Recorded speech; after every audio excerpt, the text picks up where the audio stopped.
They say love is blind, but I wish I'd seen the daggers hidden behind my wife's perfect smile. At her lavish birthday dinner, surrounded by her elite friends, I gave Vivian a heartfelt gift that took me 3 weeks to restore, and she laughed in my face like I was some charity case she'd grown tired of. What happened next shocked everyone in that restaurant, including me, because they never expected the grateful black husband to fight back. Little did my billionaire wife know, the car she demanded I hand over, it was registered in my name, paid for with my money, and I was about to teach her the most expensive lesson of her privileged life. But the real betrayal, the one that would destroy her perfect world, was still hiding in hotel receipts and secret emails I hadn't discovered yet. If you're watching this story unfold, hit that subscribe button and tell me where you're watching from, because what I'm about to reveal will make you question everything you think you know about love, money, and revenge. The coffee maker hums in the quiet kitchen. Outside the penthouse windows, the city looks like scattered diamonds against black velvet. I stand here making Vivian's morning coffee the way she likes it, extra hot. 2 sugars, no cream. I watch her reflection in the glass. She's already on her phone, her blonde hair perfect, even though she just woke up. Her voice carries that sharp edge it gets when she's talking business. No, Marcus. The merger timeline doesn't work if we delay the quarterly review. Fix it. She hangs up without saying goodbye. That's my wife, Vivian Harrow Cole, CEO of Harrow Tech Solutions, worth more money than I can count. And today is her 30th birthday. I set her coffee down on the marble counter.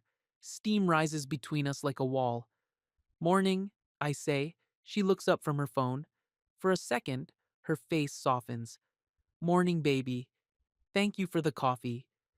Then the phone buzzes again. The softness disappears.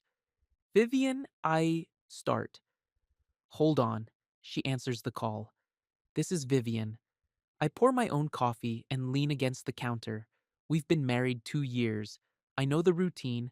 When she's stressed, I become part of the furniture. When she needs something, I'm her husband again.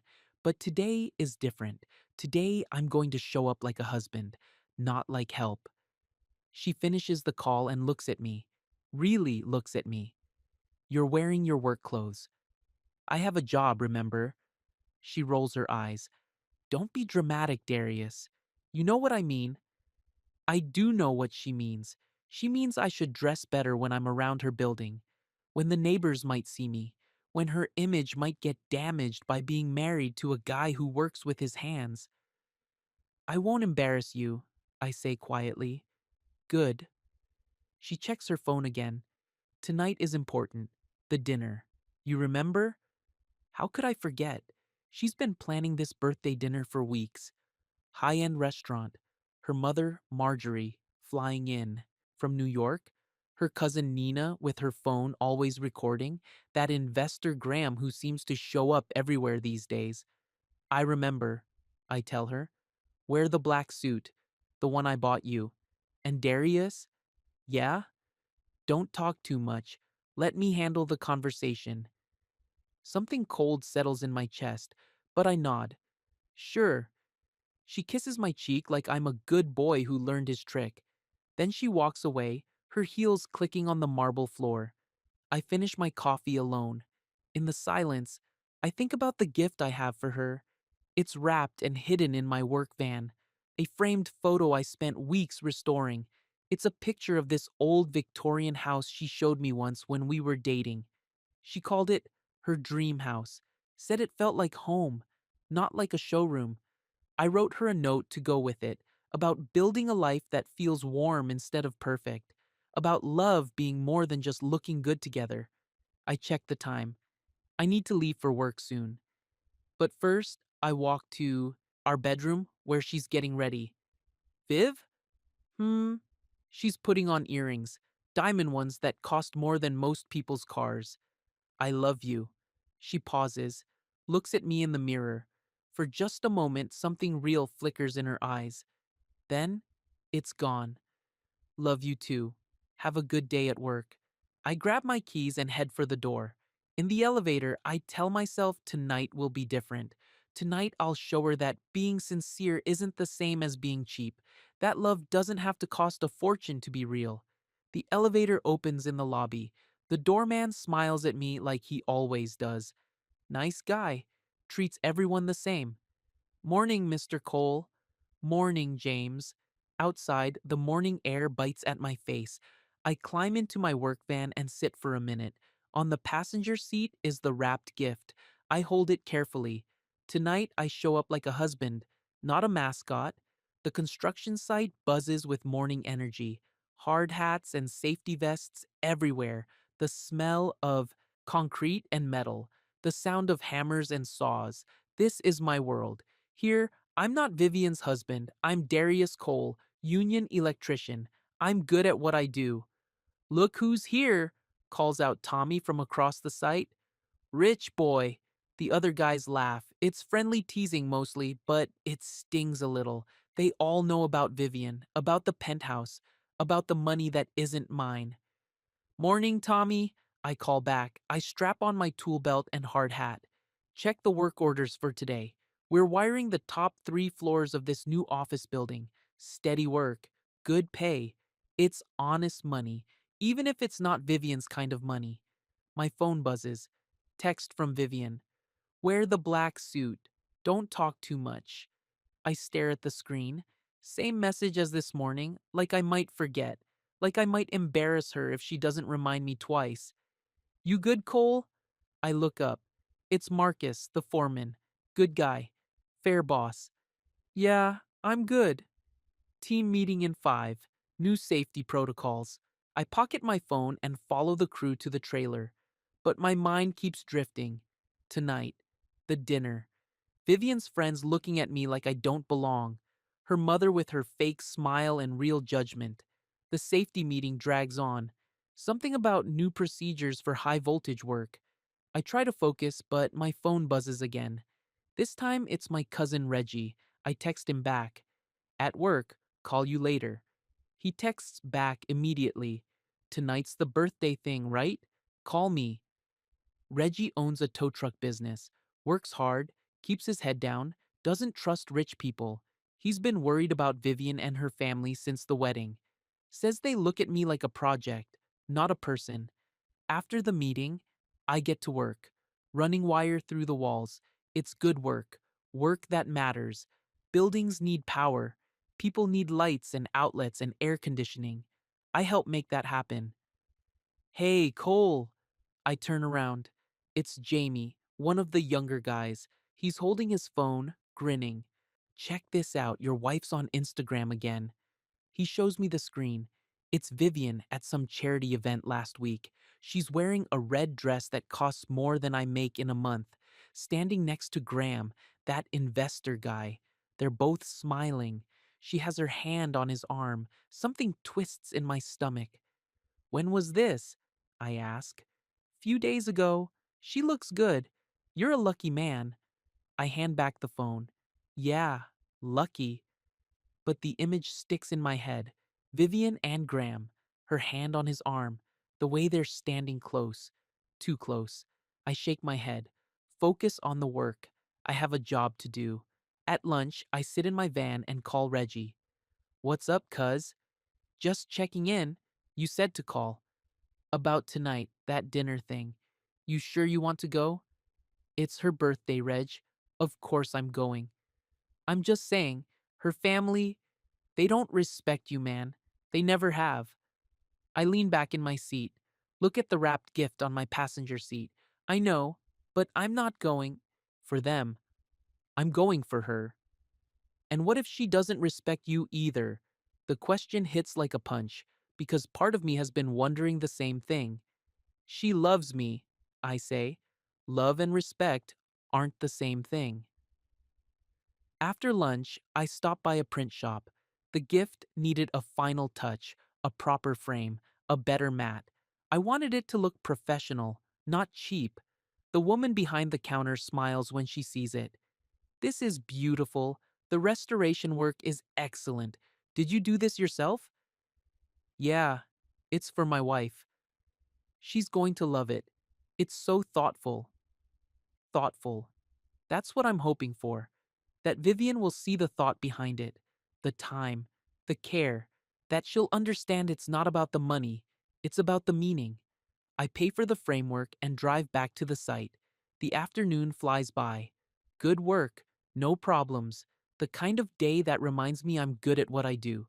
At 5 o'clock, I'm washing up in the job site bathroom, looking at myself in the cracked mirror, trying to imagine myself at that fancy restaurant tonight, in my black suit, sitting with Vivian's people. My phone buzzes. Text from Vivian. Be downstairs at 6 sharp. Don't make me wait. I stare at the message. Don't make me wait. Like I'm her driver. Like I work for her. But tonight is her birthday. I can be patient. I can show up with love. I text back. See you at 6. In the van, I practice what I'll say when I give her the gift. I want the words to be right. I want her to understand that this isn't about what I can afford. This is about what she means to me. Tonight, I show up like a husband, not like help. 5:45 p.m. The penthouse bedroom feels like a stage before a performance. I'm in my black suit, the one Vivian picked out for me. It fits well, costs more than I used to make in a week, but it's not really mine. Nothing in this closet is really mine. Vivian stands at her vanity in a dress that probably costs more than my truck. Deep blue, perfect fit. She looks like a magazine cover, beautiful and cold as marble. I check my tie in the mirror. You look amazing. She glances at me through the mirror. Your tie is crooked. She walks over and fixes it, but not gentle, like she's adjusting a mannequin. Her fingers are rough against my collar. There, she says. Better. Viv, about tonight. What about it? I want you to know that the gift I got you, it comes from the heart.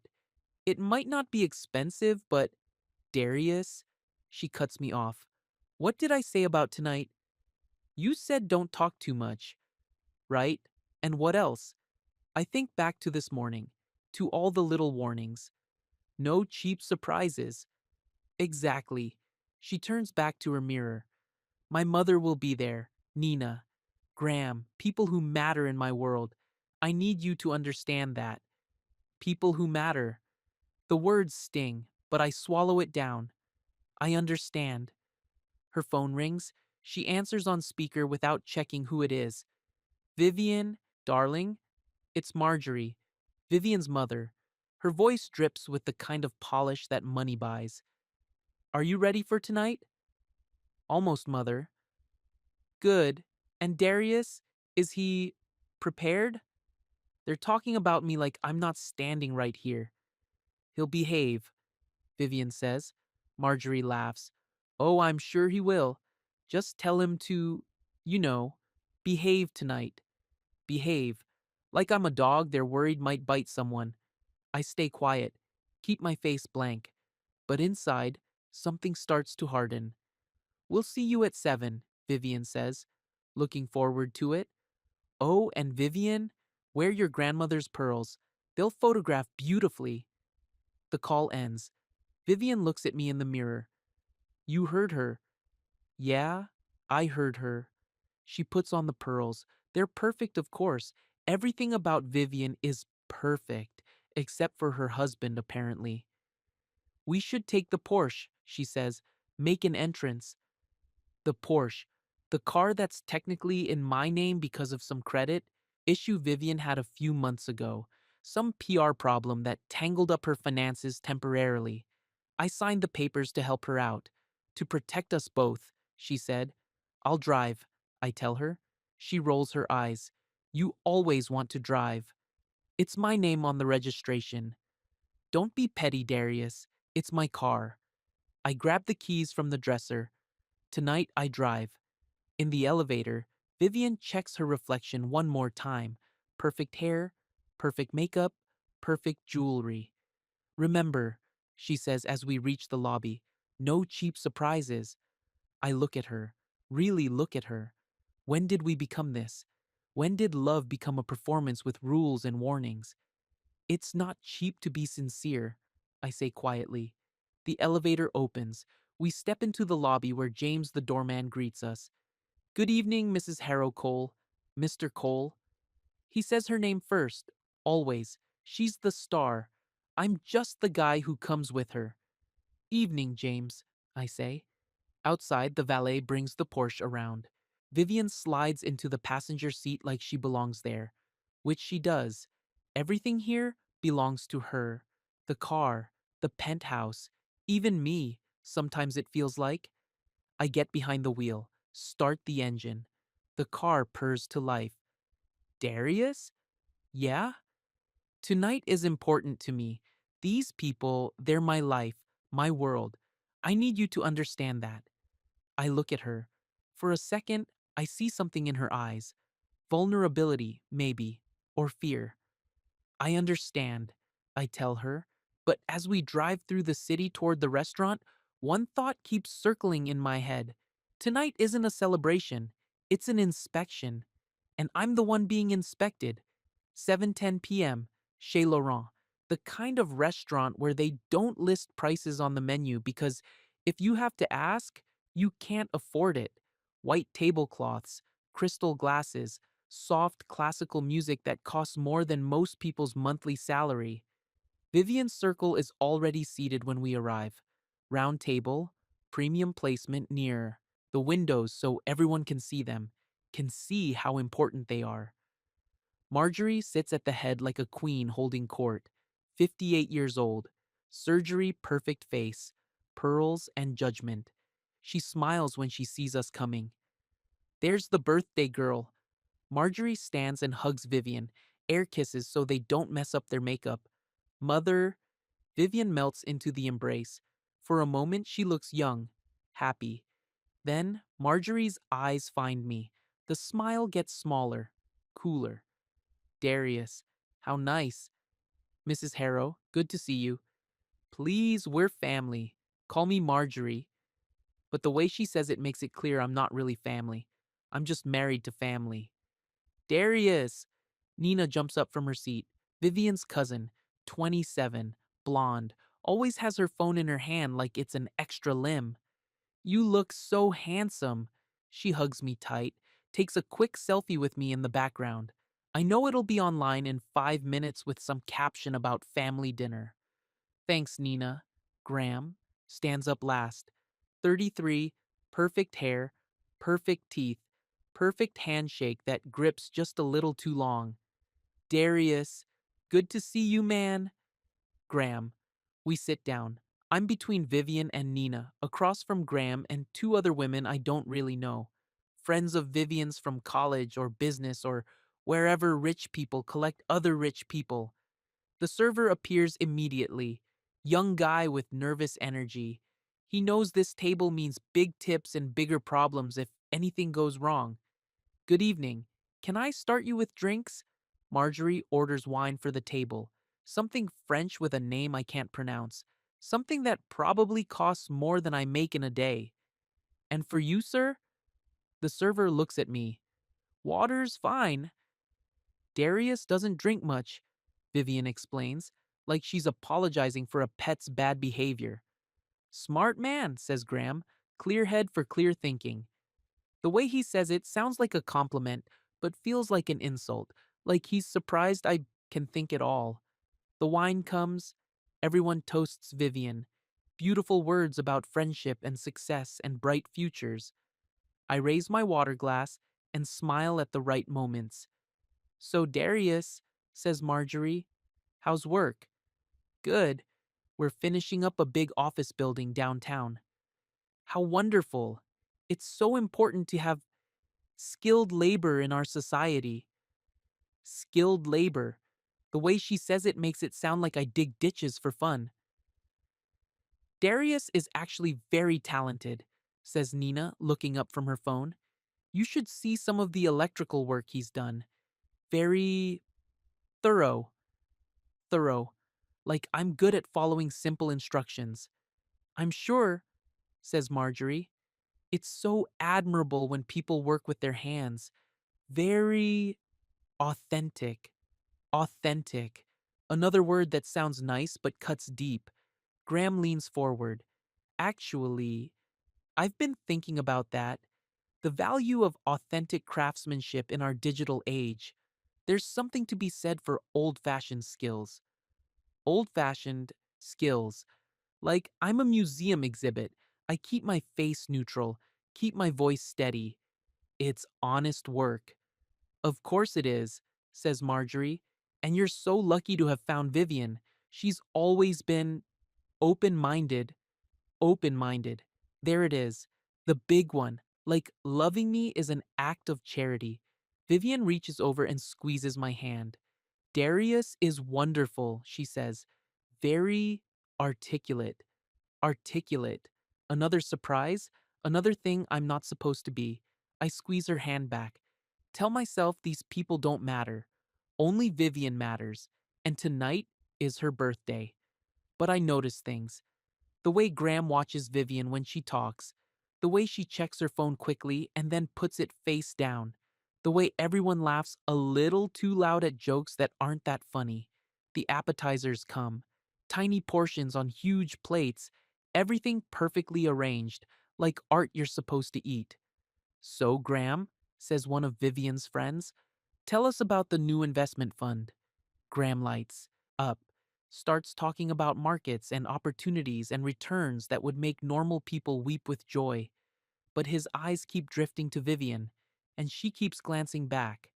I watch this dance, this careful choreography of glances and smiles, and I start to understand something.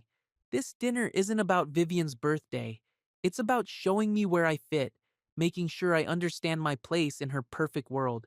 The main course arrives, more tiny portions, more perfect presentation. I eat slowly, listen to them talk about people I don't know, places I've never been, things I'll never afford. And through it all, Vivian glows. This is her element. These are her people. And I'm just here. Then dessert menus appear. The moment I've been waiting for and dreading. Vivian claps her hands together like a little girl. Okay, gifts. My heart starts pounding. The wrapped frame feels heavy in my jacket pocket. All those weeks of work, all that hope. This is it. I stand up slowly. The restaurant noise fades to background whispers. Every face at the table turns toward me, expectant, curious, ready to be entertained. My jacket feels tight. The wrapped frame in my inside pocket weighs more than it should, but I reach for it anyway. Vivian, I say. My voice sounds steady. That's good. Happy birthday. I pull out the gift. It's wrapped in simple paper, clean lines, nothing fancy, but the work inside? That took weeks. That took love. She looks at the package. Something flickers across her face. Disappointment? Confusion? I can't tell. Oh, she says, you really didn't have to. But she takes it, unwraps it carefully while everyone watches. The paper falls away to reveal the frame, the restored photograph of that old Victorian house, her dream house, and my handwritten note about building a life that feels like home instead of a showroom. She stares at it for a long moment. Too long. The table waits. Then she laughs. Not a small laugh, not a surprised, a laugh. A loud, sharp laugh that cuts through the quiet restaurant like breaking glass. Oh my God, she says, loud enough for nearby tables to hear. A picture? The table erupts. Nina giggles behind her phone. Graham chuckles and shakes his head. Marjorie covers her mouth with her napkin, but I can see her shoulders shaking. At least he's trying, Marjorie says. The words sound kind but feel like a slap. Vivian holds up the frame so everyone can see. It's sweet, I guess. Very thoughtful. Thoughtful. The same word the woman at the print shop used, but coming from Vivian's mouth, it sounds like an insult. I stand there, still on my feet, still holding my water glass, watching my wife turn 3 weeks of love into a punchline. Sit down, baby, she says, still laughing. You're embarrassing yourself. Embarrassing myself. The words hit like a physical blow. but I don't sit. Not yet. Did you read the note? I ask. She glances at the small card tucked into the frame. Building a life that feels like home instead of a showroom, she reads out loud. More giggles from around the table. Maybe next year you can buy me a real house instead of a real memory, she says. The table laughs again. Even the server, hovering nearby, tries to hide a smile. I sit down slowly, fold my napkin, place it on my lap with careful precision. Happy birthday, Vivian, I say quietly. She's already moving on, talking to Nina about something on her phone. The gift sits on the table like evidence of my failure, proof that I don't understand her world, but I understand something else now, something I've been trying not to see for months. I understand that this isn't love, this is ownership. Tessa, the restaurant manager, passes by our table. I catch her eye for just a moment. She saw the whole thing. Her face is carefully blank, but I see something there. Recognition, sympathy, the look of someone who's watched this scene before with different actors. Vivian raises her wine glass. A toast, she announces, to turning 30, to good friends, to interesting surprises. More laughter. They all drink. I lift my water glass but don't taste it. And to my sweet husband, Vivian continues, who always tries so hard, like I'm a child struggling with homework. The conversation moves on. The gift gets pushed to the side of the table, forgotten, like it never happened, like I never happened. But inside my chest, something changes. Something breaks and heals at the same time. The part of me that's been trying to earn their respect, it just stops trying because I realize something important, something I should have seen months ago. You can't earn something from people who never planned to give it. The server brings the check. Graham reaches for his wallet, but Vivian waves him off. Daddy's card, she says with a grin. Perks of being the birthday girl. We stand to leave, collect coats and purses, say goodbye to the other, diners like we're celebrities departing a premiere. As we walk toward the exit, I think about that gift sitting abandoned on the table. 3 weeks of work, a restored piece of her past, a promise about our future, left behind like trash. That was fun, Nina says, checking her phone as we walk. I got some great shots for my story. The food was divine, says Marjorie, and the company, of course. We reach the restaurant entrance, the valet stand, the place where perfect nights are supposed to end with perfect couples driving away in perfect cars. Vivian looks around for our car. Where's the Porsche? Valet's bringing it, I say. She turns to me. For the first time all evening, really looks at me. Are you okay? You've been quiet. I study her face, still beautiful, still perfect. But I don't see love there anymore. I see ownership. I see someone who expects gratitude for allowing me to exist in her world. I'm fine, I tell her. Good, because you looked upset back, there, over a silly little joke. Silly little joke. That's what my humiliation was to her. The valet brings the Porsche around. Vivian reaches for my jacket pocket where I always keep the keys. I'll drive, she says. You seem distracted. She reaches for the keys. I move my hand away. Darius, give me the keys.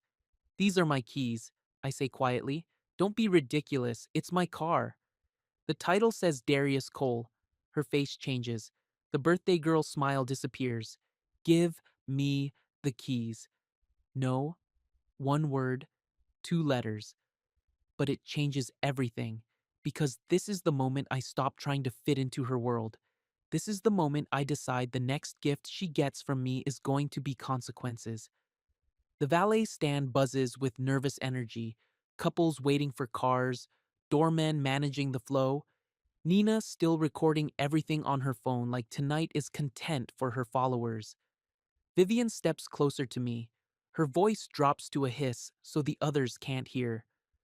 You're ruining my night, she says. Stop being dramatic and give me my keys. Dramatic. like standing up for myself is a performance. The car is registered in my name, I say calmly. That makes these my keys. Only because I needed help with some paperwork. You know it's my car. Your car that I've been making payments on for the past 4 months. Her face flushes. The perfect makeup can't hide the anger anymore. That was temporary, until my credit cleared up after that media thing. What media thing? She waves her hand dismissively. Some reporter tried to make a story about campaign donations. It was nothing. Ancient history. But something in her voice tells me it wasn't nothing. And the way Graham shifts behind us tells me he knows exactly what she's talking about. Vivian, Marjorie calls out. Is there a problem? No problem, Mother. Just getting the car. But Vivian's friends are starting to notice, starting to whisper, this isn't how perfect birthday nights are supposed to end. Darius, Graham steps forward with his politician smile. Why don't I call you guys an Uber? We can sort out the car thing tomorrow. No need, I tell him. I'm driving. I pull out my phone, text a single word to Reggie. Now. Who are you texting? Vivian demands. My cousin. Why? Because I'm going to need a ride. Her eyes narrow. A ride where? We came together. We're leaving together. No, we're not. I step toward the valet stand. The young guy in the red vest sees me coming and heads for the Porsche, but I wave him off. I'll take it from here, I tell him. Sir, hotel policy requires. I'm the owner. Check the registration. The valet looks confused, but steps back. I get behind the wheel, start the engine. The Porsche purrs to life like it's been waiting for this moment. Through the windshield, I see Vivian's face. Shock, anger, and something else. Something that might be fear. I roll down the window. Happy birthday, Vivian. Darius, you can't just. But I'm already pulling away. Slowly, calmly, like I'm going to park it across the street or something. Instead, I drive to the corner, park under a streetlight, and wait. 60 seconds later, Reggie's tow truck turns the corner, right on time.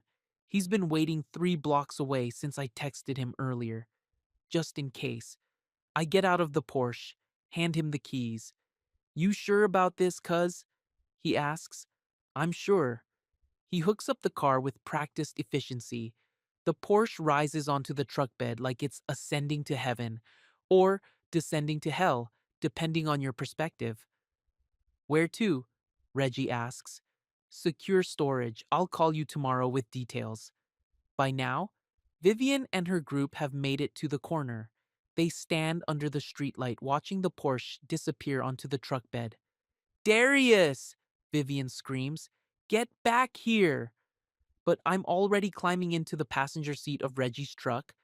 Go, I tell him. As we drive away, I watch Vivian in the side mirror. She's standing in the street in her expensive dress and her grandmother's pearls, watching her world tilt off its axis.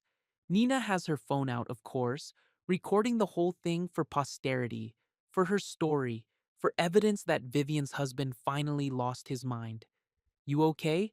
Reggie asks. Getting there. My phone starts buzzing. Vivian calling. I let it go to voicemail. It buzzes again. Text message. This isn't over. I turn off my phone. Where to? Reggie asks. Home, I say. Then, I remember. The penthouse isn't home anymore. It's Vivian's stage. And I just walked off it. Your place, I tell him, if that's okay. Always, cuz.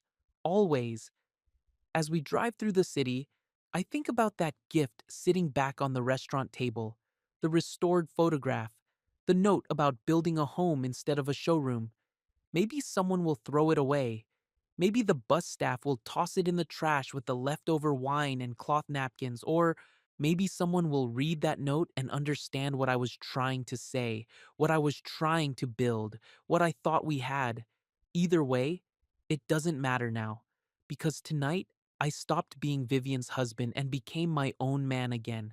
Tonight, I gave her the one gift she never expected. Consequences. Reggie's couch isn't made for sleeping, but it's better than the penthouse right now.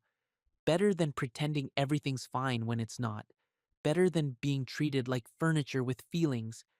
My phone sits on the coffee table like a bomb waiting to explode. 17 missed calls from Vivian, 12 text messages, 3 voicemails I haven't listened to yet. You gonna answer that eventually? Reggie asks from the kitchen. He's making coffee. Real coffee. Not the fancy stuff Vivian buys that tastes like burnt money.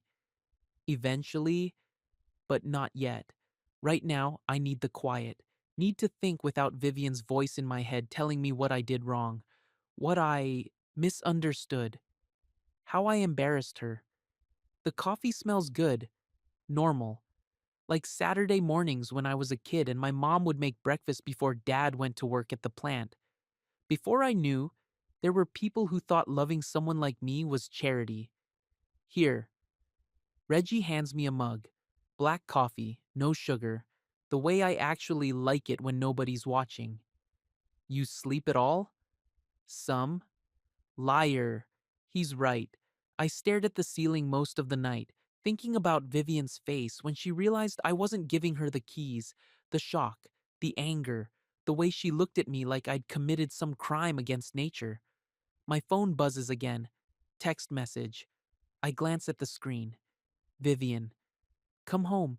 We need to talk like adults. Adults. Like I was a child having a tantrum instead of a man who got tired of being disrespected. I set the phone down without answering. What's the plan? Reggie asks. Good question. I've never been in this situation before.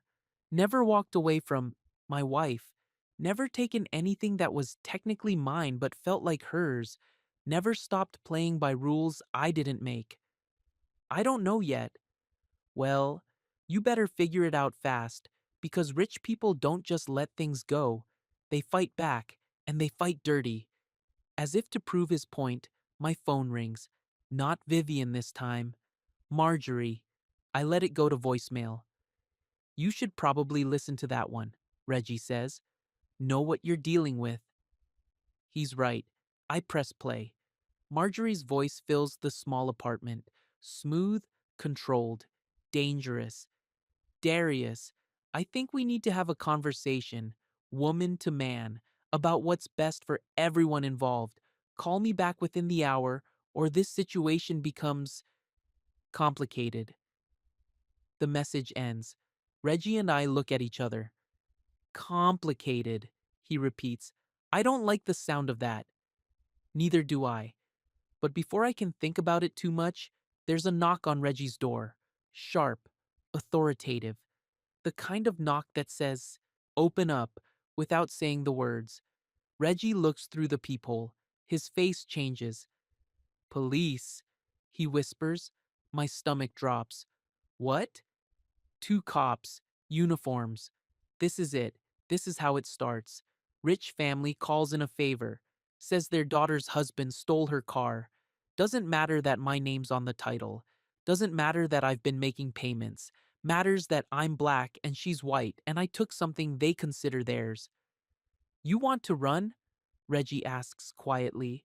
For a second, I consider it. Out the back door, over the fence, disappear into the city until this blows over. But then, I remember Vivian's laugh, the way she held up my gift like it was a joke, the way her friends giggled while I stood there bleeding inside. No, I tell him. I'm done running from anything. I walk to the door, take a deep breath, open it. 2 officers stand on the porch. Young guy, older woman. Both look tired, like they've already had a long morning. Are you Darius Cole? The woman asks. Yes, ma'am. We're here about a reported vehicle theft. 2023 Porsche 911. You know anything about that? I keep my voice steady. I know about my car, if that's what you mean. The male officer steps forward. Sir, we're going to need to see some identification and vehicle registration. Of course, I get my wallet, show them my license, then I pull out the registration from my phone case where I always keep it. The paper that clearly shows the car is registered to Darius Cole at this address. The female officer studies it. Her face doesn't change, but something shifts in her posture. This shows you as the registered owner, she says. Yes, ma'am, it does. The male officer looks confused, but the complainant said her husband stole her vehicle. The complainant would be my wife, I say, and we're having a disagreement about property division, but the law is pretty clear about who owns what. The female officer, her nameplate says Martinez, hands me back my registration. Sir, do you have the vehicle in your possession? It's in secure storage. I can provide that information if needed. She studies my face. I can see her making calculations. Domestic dispute. Rich white woman versus working black man. Car registered to the black man. No crime technically committed, but politics are complicated. Mr. Cole, is there somewhere else you can stay for a few days? Let this situation cool down? It's not really a question, it's a suggestion wrapped in police authority. I'm staying with family, I tell her. No problems here. Good. Keep it that way. She hands me a card. If this escalates, call me directly. And sir? Yes? Keep all your paperwork handy. All of it. They leave. Reggie closes the door and locks it. That was a warning, he says. I know. They're going to keep trying. Different angles, different pressure. My phone buzzes. Another text from Vivian. You made your point. Come home so we can fix this. Fix this. Like it's broken plumbing instead of a broken marriage. I text back. The car is mine. The payments are mine. The decision is mine. Her response comes immediately. Everything you have is because of me. Don't forget that. And there it is. The truth she's been dancing around for 2 years. In her mind, I don't own anything. I don't earn anything. I don't deserve anything. I'm just lucky she lets me exist in her world. I show the message to Reggie. Damn, he says. She really said that. She really did. So what now? I think about it, about the police visit, about Marjorie's threatening voicemail, about the war that's clearly starting whether I want it or not. Now I go to work, I say, because that's mine too, and they can't take it away. The job site feels different this morning. Conversations stop when I walk by. Coworkers glance at me and then look away. The foreman, Marcus, waves me over to the trailer. Cole, we need to talk. My stomach knots. What's up? He closes the door behind us, points to a chair. This isn't good. I got a call this morning from the main office about you. What kind of call? The kind where someone with money and lawyers asks questions about an employee's character, their stability, their reliability. I sit down hard. Vivian didn't give a name, but they asked about your work performance, your relationships with other employees, whether you'd shown signs of, what did they call it? Erratic behavior. Erratic behavior. The kind of words that follow black men around like shadows. The kind of words that turn taking back your own car into a dangerous mental episode. What did you tell them? Marcus leans back in his chair, studies my face. We've worked together for 3 years. He knows my work, knows my character. I told them you're one of the best electricians I've ever supervised. Professional, reliable, no drama. He pauses. But Darius, I gotta ask, what's going on at home? I could lie, could say everything's fine, could pretend my wife isn't trying to destroy my reputation because I embarrassed her at dinner. Instead, I tell him the truth about the birthday dinner, about the humiliation, about taking back a car that was legally mine, about the police showing up this morning because someone reported it stolen. Marcus listens without interrupting. When I finish, he's quiet for a long moment. Your wife called the cops on you? For taking your own car? Apparently. And now someone's calling here trying to make you look unstable. Looks that way? He shakes his head. Man, that's cold. Even for rich people. My phone buzzes. Text from Nina. Saw the news about last night. Hope you're okay. I show Marcus the message. Her cousin. Probably posting about it online right now. Social media? She's an influencer. Everything's content to her. Marcus grimaces. That's going to be a problem.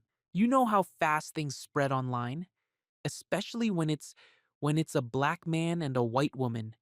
Yeah, we sit in uncomfortable silence, both knowing how this story will play out online. Rich white woman, unstable black husband, property theft. It writes itself. Look, Marcus says finally, officially, nothing changes. You're a good worker, and I'm not letting office politics mess with that. But unofficially, be careful, document everything, and maybe think about getting a lawyer. I can't afford a lawyer like hers. Then get a different kind of lawyer. The union has legal support. Talk to your rep. After the meeting, I try to focus on work, running wire through the walls. Simple, honest work that makes sense. But I can feel the stares, hear the whispered conversations. At lunch, I sit alone in my van, check my phone. 3 missed calls from numbers I don't recognize. Probably reporters. Nina's post about family drama has probably been picked up by gossip blogs. I'm about to put the phone away when it rings. Unknown number, but local area code. Hello? Is this Darius Cole? Who's asking? This is Tessa Lynn from the restaurant last night. I was wondering if we could talk. Tessa, the manager who saw the whole thing, who watched Vivian turn my gift into a punchline. What about? About what I witnessed, and about some things you should probably know. We agreed to meet at a diner across town, neutral ground, public place, safe for both of us. The rest of the workday drags, more stares, more whispered conversations. By 5 o'clock, I'm ready to get out of there. At the diner, Tessa is already waiting in a corner booth. She looks nervous, keeps glancing toward the door like she expects someone to follow her. Thank you for meeting me, she says as I sit down. Thank you for reaching out. She orders coffee. I get the same. When the waitress leaves, Tessa leans forward. What happened last night? That wasn't okay. The way they treated you, the way she laughed at your gift. It's over now. No, it's not. That's why I called. She pulls out her phone, shows me a screenshot of Nina's Instagram story. There I am in the background of her birthday photos, smiling, holding the wrapped gift, looking hopeful. The caption reads, Family dinner drama. Sometimes love isn't enough. Family first and tough night. She's making you look like the problem, Tessa says. I scroll through the comments. Most of them are supportive of Nina and Vivian. Poor girl. Hope she's safe. He seems controlling. Red flags everywhere. My heart sinks. This is just the beginning, isn't it? I'm afraid so. Tessa hesitates, then pulls out a piece of paper. There's something else. Something you need to know about your wife and that investor, Graham. She slides the paper across the table. It's a receipt, hotel charges, for a room booked under Graham's name, 3 different dates over the past month. I moonlight at the Meridian Hotel downtown. VIP events. I saw them together multiple times, always late at night, always close. The paper feels heavy in my hands, proof of what I suspected but didn't want to believe. Why are you telling me this? Because I grew up watching my mother get blamed for my father's cheating, watching her get painted as the crazy one while he played victim.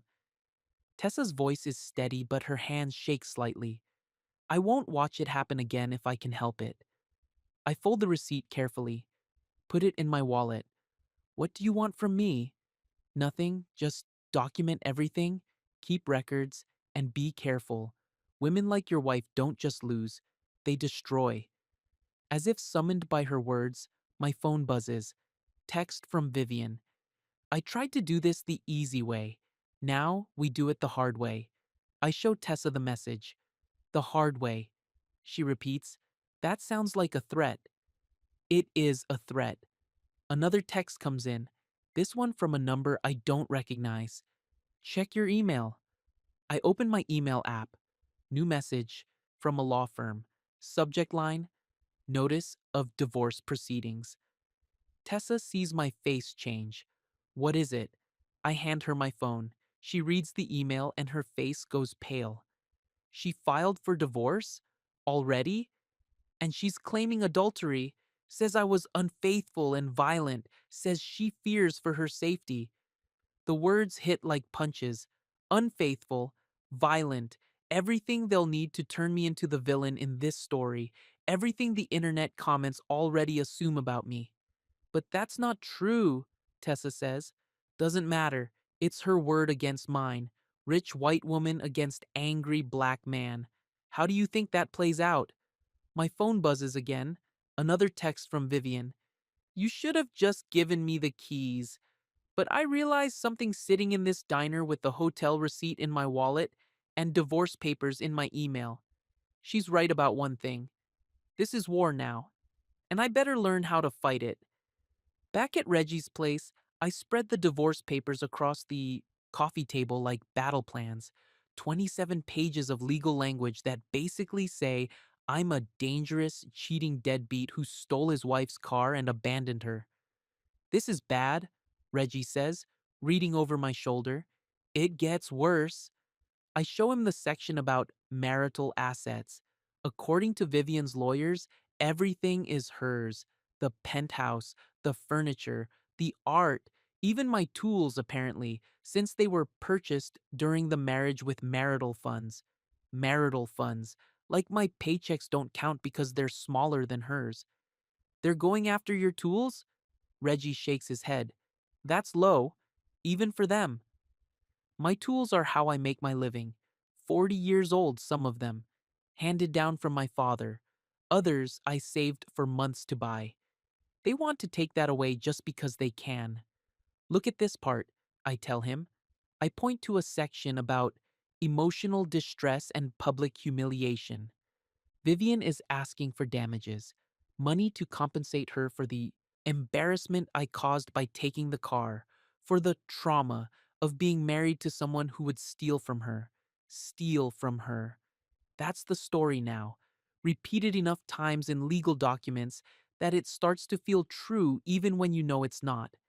How much? Reggie asks. $2 million. He whistles low. Where they think you're gonna get $2 million? That's the point. They don't want the money. They want to make sure I can never pay it. So, I'll be in debt forever. So I'll be broken forever. My phone has been quiet for the past hour. No calls from Vivian. No texts from Nina. No threats from Marjorie.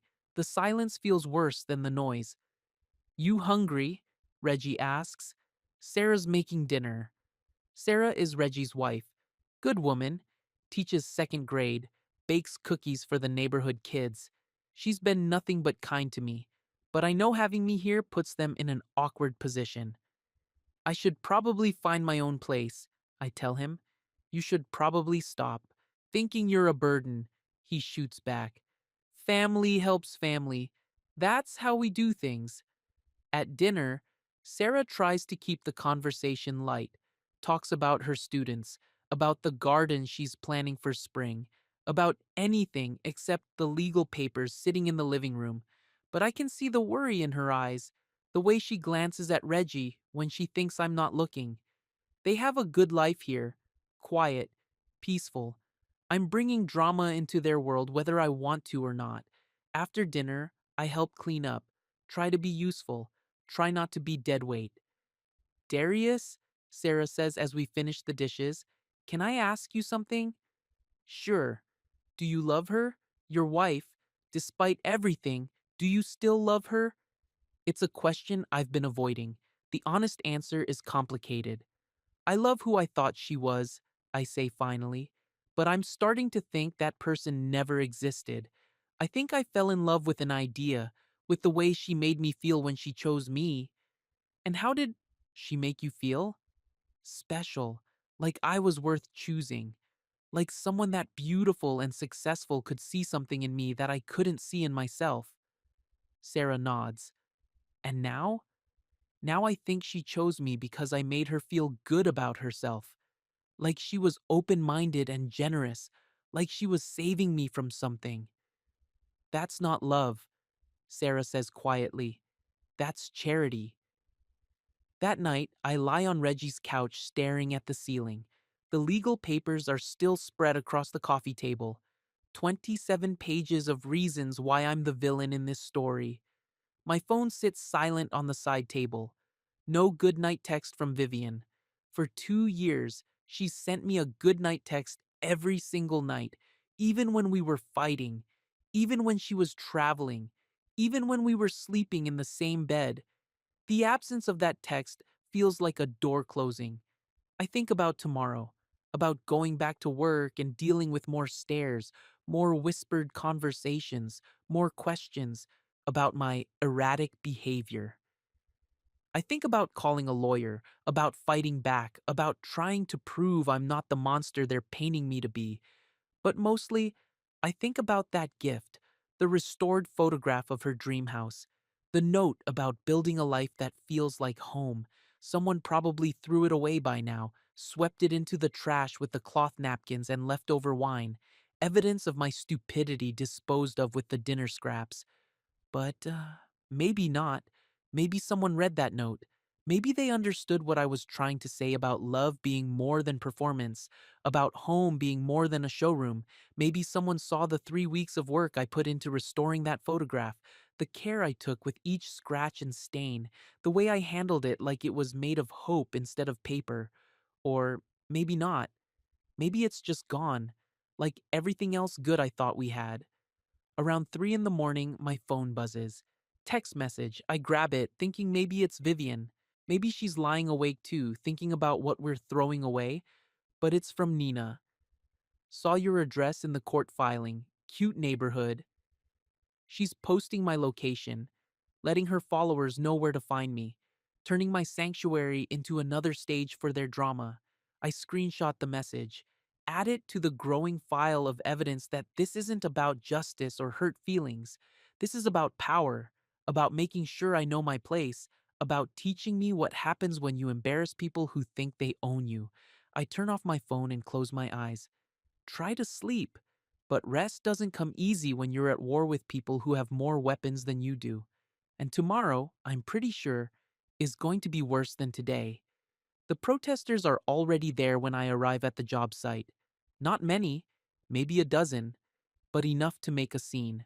Enough to make it clear that Nina's location sharing worked exactly like she planned. They have signs. Stop domestic violence. Believe women. Justice for Vivian. Justice for Vivian. Like she's the victim here. Like she's not the one who called me articulate and laughed at my gift and filed fake assault charges. I park my van across the street and sit for a moment. Part of me wants to drive away, find another job, start over somewhere else where nobody knows my name or my story. But this is my work, my crew, my life, and I'm tired of running from fights I didn't start. I grab my hard hat and tool belt, walk across the street toward the job site entrance. The protesters see me coming. The signs go higher. The voices get louder. There he is! Abuser! Thief! One woman steps directly in my path. Young, white, angry. She's holding her phone up, recording everything. How do you sleep at night? She yells. Stealing from your wife? Terrorizing her? I keep walking. Don't engage. Don't react. Give them nothing they can use against me. I'm talking to you. She follows me. Answer me. Security shows up. 2 guards from the construction company. They form a barrier between me and the protesters. Move along, one of them says to the crowd. This is private property. He's a criminal, the woman with the phone shouts. He belongs in jail. But I'm already through the gate, already safe behind the fence. The protesters can't follow me onto the job site. Inside, The crew watches from a distance. Some look sympathetic, others look nervous. All of them look uncomfortable. Marcus appears at my side. You okay? I'm fine. This can't happen again. The company won't stand for it. Bad publicity. I understand. The construction company has a reputation to protect, contracts to keep. They can't have protesters outside every day disrupting work. It won't happen again, I tell him. How can you be sure? I can't be sure, but I say it anyway. I'll handle it. The morning goes slowly. Every few minutes, someone glances toward the fence where the protesters are still gathered, still chanting, still holding their signs. At lunch break, I stay on site. Don't want to deal with walking past them again. Don't want to give them more footage for their social media campaigns. Tommy sits down next to me. This is messed up, man. Yeah. My wife showed me the Instagram posts. Your wife's cousin. She's really putting you on blast. I don't want to know, but I ask anyway. What's she saying now? Posted a video. Her crying. Talking about how scared the family is. How you might snap and hurt someone. Might snap. More code words. More ways to make me sound dangerous without actually saying I've done anything wrong. She say anything about the car being in my name? Nah, just that you stole it, that you're unstable, that your wife is hiding out because she's afraid. Hiding out. Like she's in witness protection instead of probably at some spa with Graham, planning their next move. My phone buzzes. Text from an unknown number. We know where you be. Live. I show it to Tommy. His face goes dark. That's a threat. You should call the cops. And tell them what? That strangers are texting me because my wife's family is posting my address online? Yeah, that's illegal. Not when you're rich. When you're rich, it's called consequences. The afternoon is worse. More protesters show up. The crowd doubles. Someone brings a megaphone. Darius Cole is a thief. Domestic violence is not okay. Justice for Vivian. My name echoing through the construction site like a curse. Workers on other floors can hear it. Other contractors. The building owners. At 3 o'clock, Marcus calls me to the trailer again. This has to stop, he says. I know. The building owners are getting complaints. The other contractors are upset. This is affecting everyone's work. I understand. Do you? Because I got another call from the main office. They're asking if maybe you should take some time off. Let things cool down. Time off. Without pay? Probably, while Vivian and her lawyers work to destroy my reputation completely. How much time? Until this mess gets resolved. And if it doesn't get resolved, if this goes on for months, Marcus looks uncomfortable. Let's hope it doesn't come to that. But we both know it might. Rich people with good lawyers can drag things out for years, especially when they want to make a point. I need this job, I tell him. I know, and I want to keep you, but my hands are getting tied here. After work, I sit in my van, watching the protesters pack up their signs. Most of them look satisfied, like they accomplished something important today, like they struck a blow for justice. But all they really did was help rich people destroy a working man for embarrassing them at dinner. My phone rings. Unknown number again. I almost don't answer. Hello? Is this Darius Cole? Depends who's asking. This is Channel 7 News. We'd like to get your side of the story. My side of the story. Like there are two equal sides here. Like rich woman with lawyers and PR team versus working man with a union card is some kind of fair fight. No comment, I tell them. Sir, these are serious allegations. Don't you want to defend yourself? Against what? Taking my own car? The car that's registered in my name? The car I've been making payments on? Sir, we'd really like to interview you, give you a chance to tell your story. I just told you my story. It's a very short story. My wife laughed at my birthday gift. I took my car and left. The end. I hang up. But I know they'll be back. News crews love this stuff. Rich woman versus working man. Race and class and money all mixed up together. Perfect for ratings. My phone buzzes with another text. This one from Vivian. You're making everything worse. Just stop. Just stop. Like I'm the one who called the police. Like I'm the one who filed false charges. Like I'm the one who posted my address online for protesters to find. I text back, stop what? Going to work? Living my life? Her response comes immediately. Stop fighting me. You can't win. And maybe she's right. Maybe I can't win. Maybe the deck is stacked too high against me. But I can stop playing by their rules. I can stop trying to be the good guy in their story. I can start fighting back. The Union Hall feels like a sanctuary. Old building, worn carpet, pictures of working men and women on the walls. People who built things with their hands. People who knew the difference between earning something and being given something. My union representative, Janet Morrison, sits across from me at a scratched wooden table. She's 65, gray hair, tough eyes, been fighting for workers' rights since before I was born. Let me see the papers, she says. I slide the divorce documents across the table. She reads them slowly. Her face doesn't change, but I see her jaw tighten. This is garbage, she says finally. Pure garbage. Can you help me? That depends. How much fight you got left in you? I think about the protesters, about being put on leave from work, about the text threats and the news crews and the way my name is becoming a punchline online. I'm tired of getting hit, I tell her, but I'm not ready to go down. Good, because these people are counting on you to roll over. They're counting on you to be so overwhelmed that you just give up and disappear. She pulls out a legal pad, starts taking notes. Tell me everything, from the beginning. Don't leave anything out. So I do. The birthday dinner, the gift, the humiliation, taking the car, the police visit, the divorce papers, the protesters, all of it. When I finish, she's filled 3 pages with notes.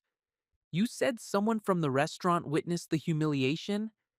Yeah, Tessa Lynn. She's the manager there. She reached out to me. Good. We'll need her statement.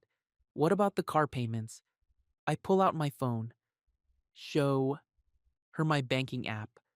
6 months of payments to Porsche Financial Services, all from my account. And the registration? I show her that too. Clear as day. Darius Cole, owner. What about this investor? Graham something? Graham Wexler. He was at the dinner. Very friendly with my wife. How friendly. I show her the hotel receipt Tessa gave me. Janet studies it carefully. 3 different dates. Same hotel. Same room number. She looks up at me. You think they're having an affair? I think there's more going on than I know about, but yeah, probably. Any other evidence? I show her the text Nina sent with my address, the threatening messages from unknown numbers, the Instagram posts painting me as violent and unstable. Janet takes pictures of everything with her phone. Okay, she says, here's what we're going to do. First, I'm calling our legal department. We have lawyers who specialize in this kind of character assassination. Second, we're going to document everything from now on, every threat, every lie, every attempt to destroy your reputation. Can we win? Win what? The divorce? Maybe, maybe not, but we can make sure you don't lose everything. We can make sure you keep your dignity and your livelihood. She tears off the pages from her legal pad, hands them to me. Copy of my notes. Keep them safe. And Darius? Yeah? Stop apologizing for taking what's yours. The car is yours. The payments are yours. The registration is yours. You didn't steal anything. You took back what belonged to you.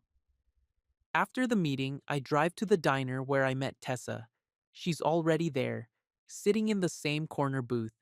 But this time she's not alone. There's a man with her, 50-something, suit and tie. He stands when he sees me. Darius, I'm Robert Chen, Tessa's uncle. I'm an attorney. We shake hands. His grip is firm, direct. Tessa told me what happened, what she witnessed. I'd like to help if you'll let me. I can't afford pro bono. I do some of my best work for free. We sit down. Robert pulls out a recorder. I'd like to get both of your statements on record. What you saw, what you experienced. For the record, Tessa goes first. She describes the dinner in detail. The way Vivian laughed at my gift. The way the table joined in. The way Marjorie delivered her cutting comments with surgical precision. It was humiliation, she says clearly into the recorder. Deliberate, public humiliation designed to put Mr. Cole in his place. Then it's my turn. I tell my story again, but this time it feels different. This time, there are people listening who believe me, who see the truth behind the lies. When we're done, Robert turns off the recorder. I've been practicing family law for 25 years, he says. I've seen this pattern before. Wealthy spouse decides they want out, but they don't want to look like the bad guy. So they manufacture a crisis, create a narrative where they're the victim. So, what do? We fight back with facts, documentation, witnesses. We show that their story doesn't hold up under scrutiny. He slides a business card across the table. Call me tomorrow. We're going to file a counterclaim, and we're going to expose some uncomfortable truths about your wife and her family. That evening, back at Reggie's place, I sit at the kitchen table organizing evidence, bank statements showing car payments, screenshots of threatening messages, photos of the hotel receipt, Tessa's witness statement. For the first time since this started, I feel like I'm not fighting alone. Sarah comes in from the living room where she's been grading papers. How did it go? She asks. Better. I think I might actually have a chance. Good, because that woman on the news tonight, she's getting desperate. My heart sinks. Vivian was on the news? With her mother, very polished, very sad, talking about domestic violence and feeling unsafe. Sarah shows me the video on her phone. There's Vivian in a simple black dress, sitting next to Marjorie in some expensive living room, both of them looking wounded and brave. He became someone I didn't recognize, Vivian says to the reporter. Controlling, angry. When I tried to set boundaries, he exploded. Exploded, like taking my own car was a violent rampage. We just want him to get help, Marjorie adds, before someone gets hurt. The reporter nods sympathetically. What would you say to women who might be in similar situations? Don't wait, Vivian says, tears forming in her perfect eyes. Don't hope it gets better. Get out before it's too late. The video ends. Sarah puts her phone away. That's going to be everywhere by tomorrow, she says. I know. But you know what I noticed? What? She never once said you hit her. Never said you threatened her. All she said was that you became controlling and angry. That's not domestic violence. That's just a marriage ending badly. She's right. For all the dramatic tears and carefully chosen words, Vivian never actually accused me of violence, just of being difficult, of not knowing my place. They're good at this, I tell Sarah.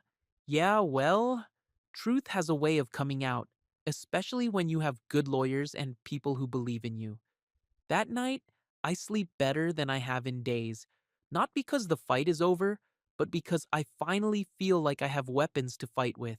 And tomorrow, we start fighting back. Robert Chen's office is nothing fancy. Small building downtown, modest furniture, but the walls are covered with certificates and awards. 25 years of fighting for people who couldn't fight for themselves. We're filing today, he says, sliding papers across his desk. Countersuit for defamation, intentional infliction of emotional distress, and fraudulent misrepresentation of assets. I read through the documents. It's all there. Vivian's lies about the car theft, Her fake claims of domestic violence, the social media campaign designed to destroy my reputation.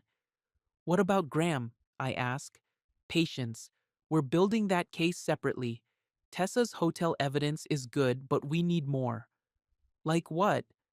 Like financial records, like proof that this affair affected marital assets, like evidence that Graham was involved in the decision to frame you as unstable. My phone buzzes. Text from Janet Morrison. Check the news. Channel 7, now. I pull up the news app. The headline makes my stomach drop. Union leader defends accused domestic abuser. There's Janet on camera outside the union hall, a reporter shoving a microphone in her face. Mrs. Morrison, why is the union defending Darius Cole?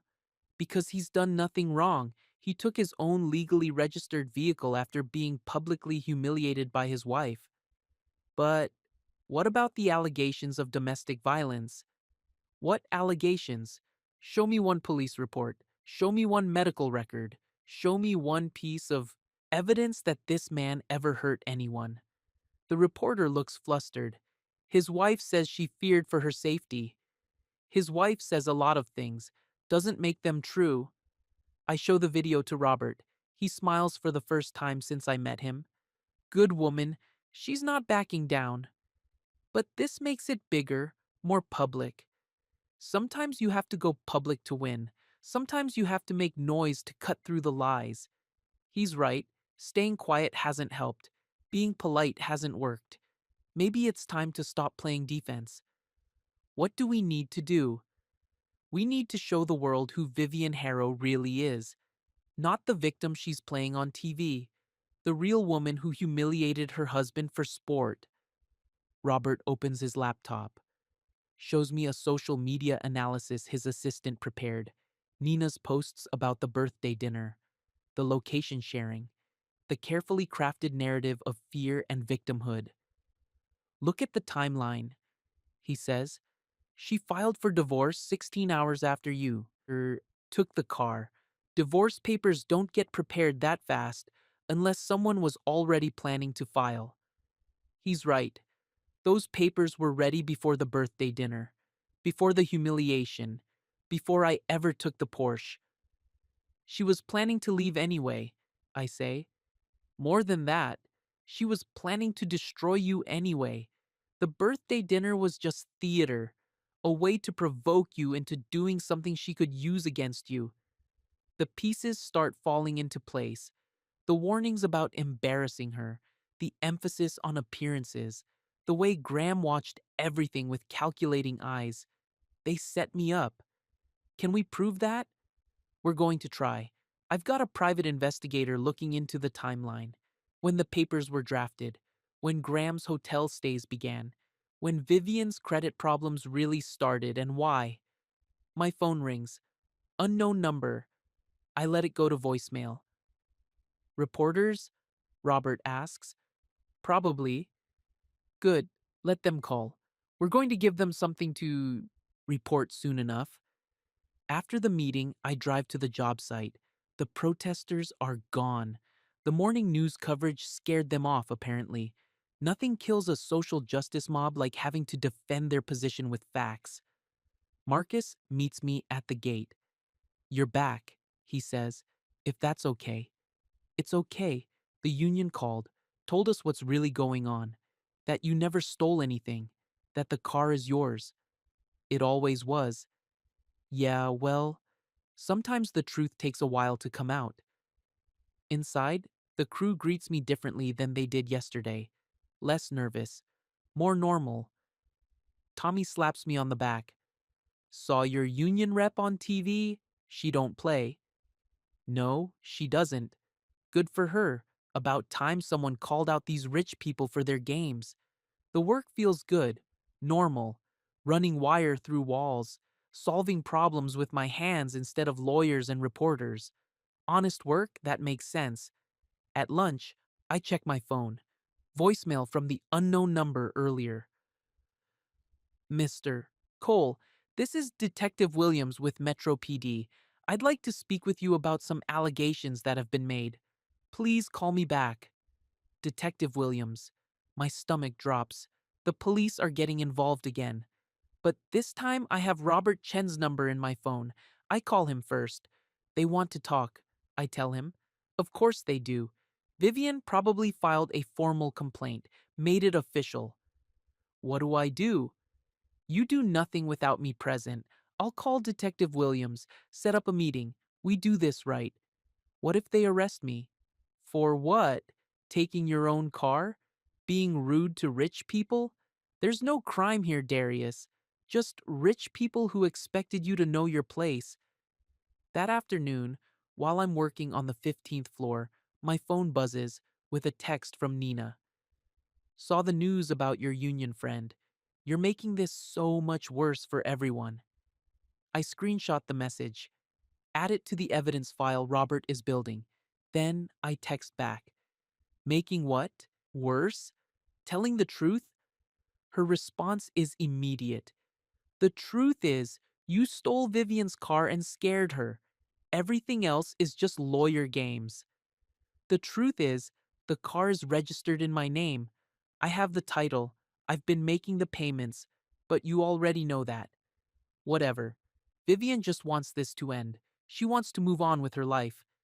Then she should stop lying about me on television. The conversation ends there, but something Nina said bothers me. Vivian just wants this to end. Not, we want justice. Not, we want accountability. Just this to end. Like maybe the truth is getting uncomfortable for them too. At 5 o'clock, I'm packing up my tools when Marcus approaches. Got a call today, he says, from the building owners. They want to see you. My heart sinks. What about? They want to apologize for the protesters, for believing the lies. They saw the union press conference, realized they almost fired a good man over gossip. Relief floods through. Me? So I'm good? You're more than good. They want to offer you a promotion, lead electrician on their next project, big commercial building, better pay, more responsibility. A promotion. After 3 days of hell, I'm getting promoted. Think it over, Marcus says. But between you and me, take it. You've earned it. And it'll look good when this legal stuff gets resolved. That evening, back at Reggie's place, I spread out my evidence again. But this time it feels different. This time, I'm not just defending myself, I'm building a case. Bank statements proving car ownership, hotel receipts proving Vivian's affair, social media screenshots proving their smear campaign, witness statements proving their lies. Sarah looks over my shoulder. That's a lot of evidence, she says. Robert says we need more. Says rich people have good lawyers too. Maybe, but rich people also have secrets, and secrets have a way of coming out when the pressure gets high enough. She's right. Vivian and her family have been playing offense this whole time, but offense only works when the other side doesn't fight back. Tomorrow, we start playing offense too. Detective Williams looks tired, been on the job too long, seen too many cases where the truth gets buried under money and influence. But Robert Chen sits next to me at the police station conference table, legal pad ready, and I feel protected. Mr. Cole, Detective Williams begins, I'm investigating a complaint filed by your wife regarding theft of her vehicle and harassment. Theft of her vehicle? Robert interrupts. Detective, have you seen the vehicle registration? Williams pulls out a file, studies it, shows Darius Cole as the registered owner. And the payment records also show Mr. Cole making payments. Robert leans forward. So, what exactly is being stolen here? Williams looks uncomfortable. Mrs. Cole claims the vehicle was purchased with her money, that the registration was just for convenience due to credit issues. Mrs. Cole says a lot of things. Can she prove any of them? The detective shuffles papers. She's provided bank statements showing large deposits into Mr. Cole's account, claims these were for vehicle payments. My stomach drops. Vivian is claiming she gave me money for the car payments. making it look like she was funding everything. Robert stays calm. Detective, may we see these bank statements? Williams slides copies across the table. Robert studies them carefully. These deposits, he says, they're irregular. Different amounts, different dates. They don't correspond to car payment schedules. He's right. The deposits Vivian is claiming were for car payments don't match up with actual payment dates or amounts. Furthermore, Robert continues, these appear to be partial reimbursements for household expenses, groceries, utilities, normal expenses that couples split. I remember now. The deposits weren't for car payments. They were Vivian's contribution to household bills, her way of helping out while I covered the major expenses. Detective, I say, I can provide records showing what those deposits actually covered. Grocery receipts, utility bills, housing expenses. Williams makes notes. This is getting complicated. It's only complicated if you ignore the documentation. Robert says. The car is registered to Mr. Cole. Mr. Cole makes the payments. Mr. Cole owns the car. The alleged theft victim has no legal claim to the vehicle. What about the harassment allegations? Robert pulls out his phone. You mean like this? He shows Williams the screenshots of Nina posting my address, the threatening messages from unknown numbers, the social media campaign calling me violent and unstable. Who's harassing whom here, detective? Williams studies the screenshots. His expression changes. These are threats against Mr. Cole, posted publicly, with his home address. Exactly. My client is the victim of harassment, not the perpetrator. The meeting lasts another 30 minutes. By the end, Williams looks frustrated with the whole situation. Mr. Cole, I'm not going to arrest you. There's no evidence of theft. The harassment allegations appear to be going both ways, mostly against you. Thank you, Detective. But, he continues, I suggest you and your wife work this out through your lawyers. This is becoming a media circus, and nobody wins when that happens. Outside the police station, Robert and I walk to our cars. That went well, he says. Did it? Vivian's making it look like she paid for everything. Vivian's getting desperate. When people get desperate, they make mistakes. And those bank statements, they're going to backfire on her. How? Because I'm going to subpoena her real financial records. All of them, including the accounts she's been hiding. He gets in his car, then rolls down the window. Darius? That detective was right about one thing. This is becoming a media circus. Are you ready for that? I think about it, about seeing my face on TV, about having my private business discussed by strangers, about becoming a symbol in other people's fights. I'm tired of being lied about, I tell him. If making noise stops the lies, then let's make noise. That afternoon, I get a call from Tessa. We need to meet, she says. I have something you need to see. This time, we meet at a coffee shop near her hotel, more public than the diner, more witnesses if things go wrong. I've been doing some digging, she says, about your wife and Graham, about their relationship. She slides a folder across the table. Inside are printed emails, hotel reservation confirmations, credit card receipts. How did you get these? I can't tell you that, but I can tell you they're real, and they show the affair has been going on for 8 months, since before your wife's credit problems.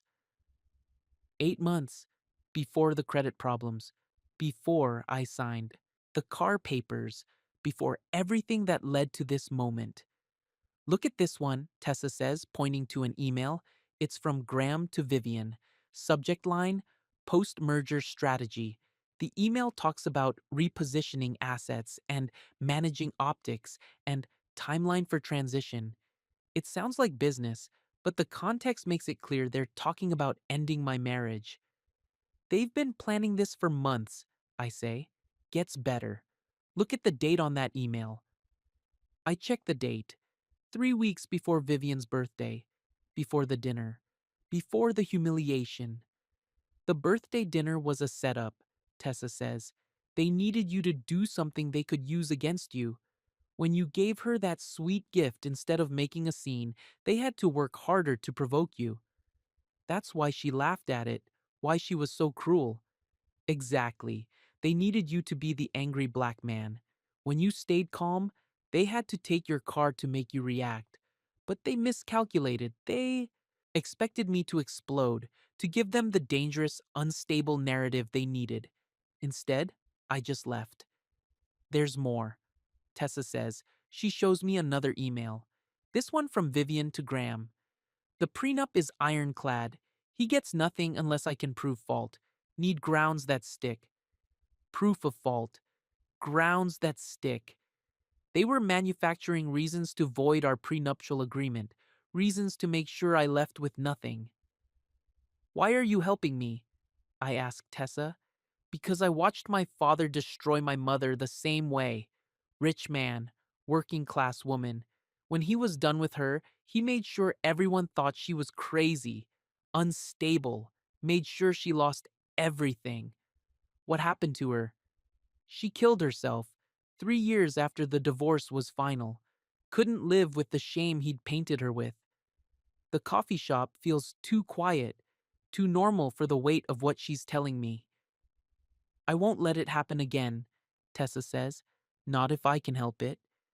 That evening, I sit with Robert and review the new evidence, the emails, the timeline, the proof that this was all planned. This changes everything, he says. How? Because now we can prove conspiracy, fraud, intentional infliction of emotional distress. This isn't a marriage falling apart. This is a coordinated attack. Can we win? We can do better than win. We can expose the truth, and sometimes that's better than winning. He's right. I don't need to destroy Vivian the way she tried to destroy me. I just need the truth to come out. I just need the world to see who really is behind all this pain. The morning news is brutal, but this time it's brutal for Vivian. Explosive emails reveal affair and conspiracy, reads the headline on Channel 7. Robert leaked the evidence to 3 different news outlets simultaneously. By dawn, the story was everywhere. My phone hasn't stopped ringing. Reporters, union members, co-workers, people who believed Vivian's lies now want to hear my side, but I'm not answering. Robert advised me to let the evidence speak for itself. Let Vivian and her family try to explain away 8 months of planning and lies. At the job site, everything feels different. The crew gathers around me at break time, but not to whisper or stare. They want to shake my hand. Tell me they knew something was wrong with the whole story. Man, that's some cold stuff, says Tommy. Planning to destroy you for months. Rich people, says another guy. They think we're just toys. Use us up and throw us away. Marcus pulls me aside. The building owners called. They want to accelerate your promotion. Start the new project next week. They're impressed with how you handled all this. Handled it. Like I had a choice. Like anyone plans to have their life blown apart on the evening news. Thanks, I tell him. I appreciate the support. You earned it. The way you kept working, kept your head up. That says something about your character. At lunch, I finally check my voicemail. 23 messages, most from reporters, but a few that matter. One from Janet Morrison. Proud of you. Truth wins in the end. One from Sarah. Cooking your favorite dinner tonight. You deserve it. And one from a number I don't recognize. Mr. Cole, this is Catherine Martinez. I was the police officer who came to your cousin's house. I wanted you to know I never believed their story. Officers like me don't forget when rich people try to use us to intimidate working folks. Officer Martinez, the woman who gave me her card, who warned me to keep my paperwork handy, who saw through Vivian's lies from day one. But no calls from Vivian, no texts, no apologies, just silence from the woman who spent months planning to destroy me. At 2 o'clock, my phone finally buzzes with a text from her. We need to talk. After everything, After the lies and the false police reports and the public humiliation and the conspiracy to frame me as violent. After all of that, she wants to talk. I show the message to Robert when I call him. Don't respond, he says. Not yet. Let her lawyers call my lawyers if she wants to talk. What if she wants to apologize? Do you care about her apology? I think about it, about the birthday dinner, about her laugh when she saw my gift, about 8 months of secret planning with Graham, about everything she put me through. No, I say. I don't think I do. Good. Because this isn't about apologies anymore. This is about making sure she can never do this to anyone else. That evening, I'm having dinner with Reggie and Sarah when the doorbell rings. Through the window, I can see a familiar figure on the porch. Marjorie. She's alone. No security, no lawyers, just a 60-year-old woman in an expensive coat looking smaller than I've ever seen her. Reggie answers the door. Mrs. Harrow, I'd like to speak with Darius, please. I don't think that's a good idea. Please, just 5 minutes. I walk to the door. Look at the woman who called me articulate like it was a surprise, who made jokes about me needing to behave, who helped orchestrate months of lies. What do you want, Marjorie? I want to apologize. For what? For. For all of it. For believing it would work. For thinking you wouldn't fight back. I step onto the porch, close the door behind me, give her the 5 minutes. It was Graham's idea, she says. The whole thing. He convinced Vivian that she needed to get out of the marriage before it damaged her reputation, before you became a liability. And you went along with it. I thought, I thought it would be quick, clean, that you'd just disappear quietly. Like a good boy, she flinches. I didn't think about what it would do to you. I just thought about protecting Vivian. By destroying me. Yes, she looks down. By destroying you. We stand in silence for a moment. The porch light makes her look older, more fragile, like the power she's used to wielding has suddenly disappeared. The affair? I say. How long have you known? Since the beginning. 8 months ago. Graham made his intentions clear. And you supported it. I thought Graham was better for her. Better for the family. You were. She stops herself. I was what? You were a risk, an unknown, someone who might complicate things. Someone who might complicate things. Not someone who loved her daughter. Not someone who worked hard and treated people well. Just someone who might complicate the family image. Is that all? I ask. The emails that came out today. They're real. All of them. Vivian and Graham planned everything. I know. She's scared now. Scared of what else might come out, what other evidence you might have. She should be scared. Marjorie reaches into her purse, pulls out an envelope. This is a settlement offer. More than generous. You keep the car. You get a significant cash payment. And this all goes away quietly. I don't. Take the envelope. What's the catch? You sign a non-disclosure agreement. You never speak publicly about any of this. The marriage ends quietly. No more news stories. No more evidence releases. Money to go away. Money to disappear. Money to let them rewrite history and pretend none of this happened. How much? $500,000. It's more money than I've ever seen. More than enough to start over.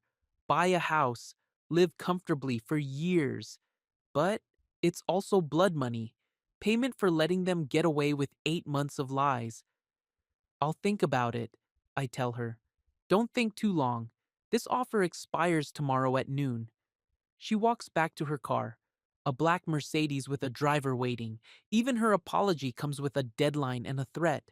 Inside, Reggie and Sarah are waiting. What did she want? Sarah asks. I tell them about the settlement offer, the money, the non-disclosure agreement, the deadline. 500,000, Reggie whistles. That's life-changing money. Yeah, but? Sarah asks.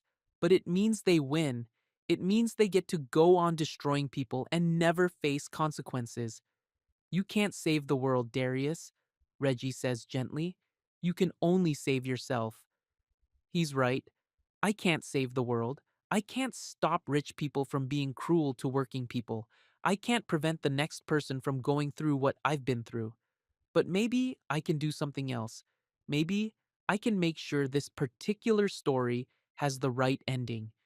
Noon approaches like a countdown. 11:55, 4 minutes left to take Marjorie's money and disappear quietly. 4 minutes to let Vivian and Graham rewrite this story into something they can live with. I sit in my van outside the construction site, envelope in my hand. $500,000. More than enough to start over somewhere else. More than enough to buy silence and peace. My phone rings. Robert Chen. Have you decided? He asks. I think so. And? What happens if I don't take the money? If we keep fighting? We expose everything: the affair, the conspiracy, the fake domestic violence claims. All of it becomes public record. And they face consequences? Some. Graham loses credibility as an investor. Vivian's reputation takes a hit. Marjorie looks like the manipulator she is. But they don't go to jail. No, this is civil court, not criminal. But their names get attached to this forever. When people Google them, this is what they'll find. I think about that. Vivian's perfect image permanently stained, Graham's investment opportunities drying up as people learn what kind of man he really is, Marjorie's social standing crumbling under the weight of documented cruelty. What do you recommend? I ask. I recommend you do what feels right, not what feels profitable, not what feels safe, what feels right. At 11:58, I make my decision. I tear up the envelope. At 12:01, my phone buzzes with a text from Marjorie. Time's up. Your choice. I text back, yes, it was my choice, and I choose the truth. Her response comes immediately. You'll regret this. But I won't. For the first time in months, I feel like myself again. Like a man who stands up for what's right instead of what's easy. At 12:15, Robert files our amended lawsuit. By 12:30, it's in the news. By 1 o'clock, Vivian's carefully constructed victim narrative is falling apart on live television. I watch it happen from the break room at work. Channel 7 has legal experts explaining conspiracy and fraud. Channel 5 is interviewing domestic violence advocates who are furious about false allegations. Channel 12 is running a timeline showing how Vivian and Graham planned everything. Marriage or manipulation, reads the headline on my phone. Tommy slaps me on the back. You did the right thing, man. Did I? Hell yes. Rich people been getting away with this stuff forever. About time someone fought back. That afternoon, I get a call from a producer at one of the network morning shows. They want me to tell my story. National television. Primetime audience. I'll think about it, I tell them. But I probably won't do it. This isn't about fame or revenge. It's about making sure the truth comes out. And the truth is already coming out just fine without me on television. At 5 o'clock, I'm packing up my tools when Marcus approaches. Got another call, he says, from the building owners. They want to talk to you about something. My heart sinks. What now? They want to offer you a contract. Independent electrical contractor for all their future projects. Your own business, your own crews. Interested? My own business. After everything that's happened, they want to help me start my own business. They said something about wanting to work with people who have integrity, who fight for what's right even when it costs them. I think about Vivian's settlement offer, 500,000 to disappear, or the chance to build something real, something I can be proud of. Yeah, I tell Marcus, I'm interested. That evening, back at Reggie's place, I spread out the business contract the building owners sent over. It's generous, fair, a real opportunity to build something of my own. You're really going to do it? Sarah asks. Start your own company? Looks like it. That's wonderful. You deserve success. My phone has been quiet all afternoon. No calls from Vivian, no texts from Nina, no threats from unknown numbers, just silence from people who expected me to disappear quietly. But around 9 o'clock, my phone buzzes with a message from an unknown number. Is this Darius Cole from the news? Yeah. Who's asking? My name is Marcus Thompson. I'm going through the same thing you went through. My wife's family is trying to destroy me the same way. Can we talk? I stare at the message. Someone else going through the same thing. Someone else who needs to know he's not alone. Someone else who needs to know it's possible to fight back. Yeah, I text back. We can talk. Because maybe that's the real point of all this. Not revenge, not money, but making sure the next person who gets treated this way knows they have options, knows they don't have to disappear quietly, knows they can fight back and win. 3 weeks later, life has settled into something that almost feels normal. I wake up in my own apartment now. Small place, one bedroom, but it's mine. Paid for with honest money and my own name on the lease.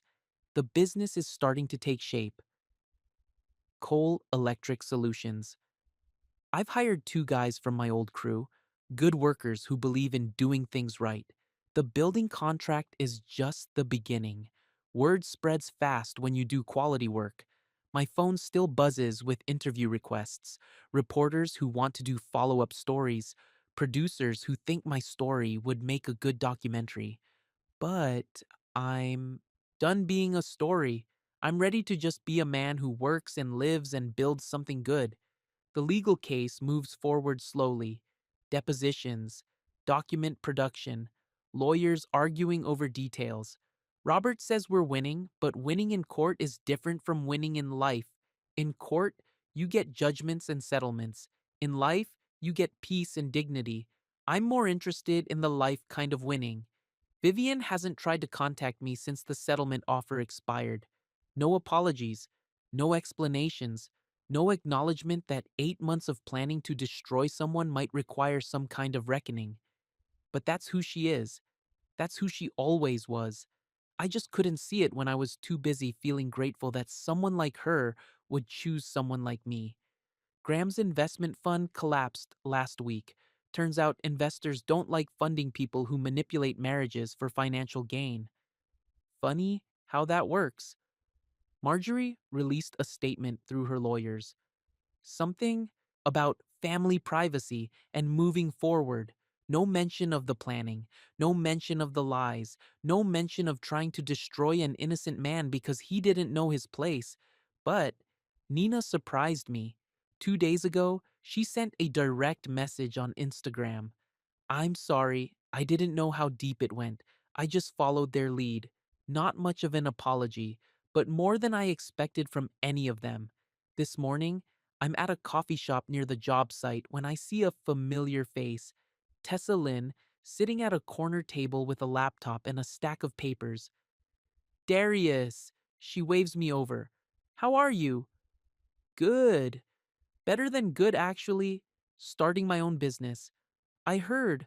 That's wonderful. She looks different, more relaxed, less nervous, like she's not carrying someone else's secrets anymore. What about you? I ask. Still at the restaurant? Actually, no, I quit last week. I'm starting my own catering company. Turns out helping people find the truth is good for the soul. Makes you want to do honest work. We talk for a few minutes about business plans and dreams, about building something real instead of just surviving in someone else's world, about what it means to choose integrity over safety. As I'm getting ready to leave, she says something that sticks with me. You know what I learned from all this? Rich people aren't better than us, they're just louder. And when you stop letting them be louder than your truth, they lose all their power. That afternoon, I'm running wire through a new office building when my phone buzzes. Text from Marcus Thompson, the man who reached out 3 weeks ago. Update. Filed for divorce yesterday. Kept the evidence you told me to keep. Feeling strong. Thank you. I smile and put the phone away. One more person who didn't disappear quietly. One more person who chose to fight back instead of roll over. Maybe that's the real victory. Not the business contract or the news stories or the legal case. Maybe the real victory is knowing that the next person who gets treated like I did won't feel alone, won't think he has to accept humiliation and lies just because they come from rich people. At 5 o'clock, I pack up my tools and head home. Real home. My home. Where nobody tells me how to dress or what to say or who to be. Where I can cook dinner and watch television and exist without being grateful for permission. As I'm driving through the city, I pass the restaurant where this all started, Chez Laurent. The place where Vivian laughed at my gift, where her friends joined in, where I learned that love without respect isn't love at all. The valet stand is busy, well-dressed people getting out of expensive cars, playing their roles, performing their lives for each other's approval. I don't stop. Don't look back. Just drive past like it's any other building in any other neighborhood, because that's what it is now. Just a place where something happened once. Not a wound, not a symbol, just geography. At home, I heat up leftover Chinese food and check my email. 3 new potential clients, 2 interview requests I'll probably decline, and one message that makes me pause. It's from the print shop where I had Vivian's gift framed. The woman who said it was beautiful and thoughtful. Mr. Cole, I saw your story in the news. I wanted you to know that someone came back for the picture frame you left at the restaurant. A young woman. She said it was too beautiful to throw away. She said it reminded her that some people still care about making things with love. I thought you should know that your gift didn't go to waste. I read the message twice. Then I close my laptop and smile. Someone saved the gift. Someone saw the love in it.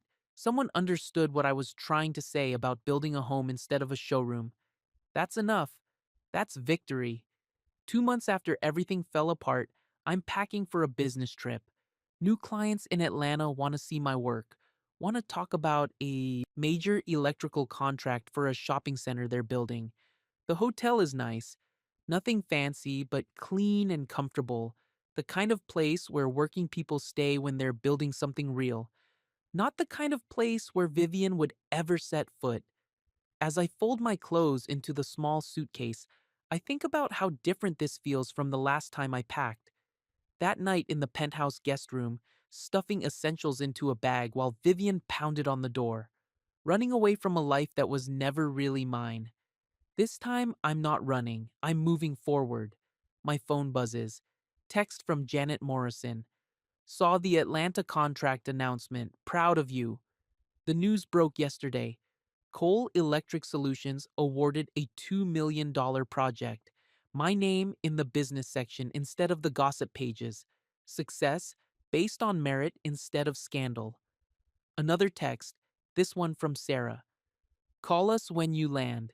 Reggie wants to hear about the new project. And one from Marcus Thompson, the man I've been mentoring through his own divorce. Court date set. Thanks for everything. I know I can win now. I smile and pack my phone charger. This is what victory looks like. Not revenge, not destruction, just building something good while helping other people do the same. As I'm closing the suitcase, I pick up the framed photo from my nightstand. Not the one I gave Vivian. That one is gone, hopefully treasured by whoever saved it from the restaurant table. This is a new one, a picture of the electrical crew from my first independent job. Good men doing honest work, my crew, my company. I pack it carefully in my carry-on bag, a reminder of what I've built from the ashes of what they tried to destroy. The flight to Atlanta is smooth. I read through project specifications and think about the future, about the business I'm building, about the house I'm saving for, about the life I'm creating that belongs to me and nobody else. At the hotel, I check in and head to my room. Small but comfortable, clean sheets, good Wi Fi, everything a working man needs. I hang up my suit for tomorrow's meeting and lay out my presentation materials. As the sun sets outside my window, I think about Vivian. Wonder if she ever thinks about me. Wonder if she regrets the choice to destroy instead of simply leaving. Wonder if she understands what she lost when she chose cruelty over kindness. But mostly, I feel nothing when I think about her. No anger, no hurt, no longing for what we had. Because what we had wasn't real. It was a performance, and I'm done performing for other people's approval. My phone buzzes with an email. The hotel restaurant asking if I want to make a reservation for dinner. I almost laugh. Eating alone in hotel restaurants used to make me feel lonely. Now it feels like freedom. I type back, table for one at 8 p.m. Thank you. Table for one. The best table in the house. The hotel restaurant is nothing like Chez Laurent. Simple menu, reasonable prices, families eating together, business travelers like me grabbing a quiet meal before early morning meetings. I order salmon and vegetables, read through tomorrow's presentation one more time, make notes about questions they might ask. This is honest work, work I understand, work that builds something real. At the table next to me, a young couple argues quietly. Something about money and expectations and whose fault it is that they can't afford the kind of life they want. The woman keeps glancing around, embarrassed that other people might hear. The man looks tired, defeated. I remember those arguments with Vivian, the way she'd make me feel small for not earning enough, for not moving in circles she approved of, for being grateful instead of entitled. But these two look like they love each other, like they're fighting about circumstances, not character. There's hope in that kind of fighting. There's a foundation worth building on. My phone rings. Unknown. Number. But local Atlanta area code. Hello? Mr. Cole? This is Jennifer Walsh from the Atlanta Business Journal. I was hoping to get a few minutes for an interview about your company's expansion into the Georgia market. Business interview, not scandal interview, not questions about my failed marriage or domestic violence allegations or any of the noise that followed me for months. Just business. Sure, I tell her. I have some time. We talk for 15 minutes about the electrical industry, about opportunities in the Southeast, about building a company based on quality work and fair treatment of employees, normal questions about normal business success. When the interview ends, I realize something has shifted. I'm not Vivian's ex husband anymore. I'm not the guy from the news story. I'm just a businessman with a growing company and a good reputation. I'm myself again. After dinner, I walk through downtown Atlanta. The city feels alive, full of people building things, making things, creating something new instead of just managing what already exists. I pass a construction site where night crews are working under floodlights, honest work happening while the rest of the city sleeps. I know those men, not personally, but I know their kind. Workers who take pride in what they build, who measure success by what they create instead of what they can afford to buy. My phone buzzes with a text from Nina. Saw your business news? Congratulations. I stare at the message for a moment. Nina, who posted my address for protesters to find, who filmed my humiliation for content, who helped orchestrate months of lies. Now she wants to congratulate me on success. I delete the message without responding. Some bridges aren't worth rebuilding. Back at the hotel, I sit by the window looking out at the city lights. Tomorrow's meeting will go well. The contract is solid. The work is good. The future looks bright. But tonight, I think about the journey that brought me here, about the birthday dinner that changed everything, about learning the difference between love and ownership, about choosing dignity over money, about building something real instead of accepting someone else's version of my life. My phone buzzes one more time. This message is from a number I don't recognize. Mr. Cole, my name is David Kim. I'm an electrician in Seattle, going through a similar situation to what you went through, could really use some advice. I think about it, about Marcus Thompson and the dozen other men who've reached out over the past few months. Men whose wives or partners or families tried to destroy them for not knowing their place. Men who needed to know they could fight back. I type back, call me tomorrow after 6 p.m. We'll talk. Because maybe that's part of my purpose now. Not just building a successful business, but helping other people build successful lives. Showing them that you don't have to disappear quietly when powerful people want you. Gone. I turn off the lights and get ready for bed. Tomorrow is about building something new. Tonight is about being proud of how far I've come. Outside my window, Atlanta keeps working, keeps building, keeps moving forward, just like me. The Atlanta meeting goes better than expected. Not only do they want to hire coal electric solutions for the shopping center project, but they want to discuss a 5-year partnership for all their future developments. We like working with people who have integrity, the project manager tells me. People who stand up for what's right even when it costs them something. Integrity. Funny how that word keeps coming up. How the thing Vivian and her family tried to destroy, my character, ended up being exactly what successful people value most. I sign the preliminary agreement and shake hands all around. $2 million guaranteed, with potential for 10 million over 5 years. More money than I dreamed of when I was making Vivian's coffee in that penthouse kitchen. On the flight back home, I think about how different my life looks now compared to 6 months ago. Then, I was grateful for whatever scraps of respect Vivian threw my way.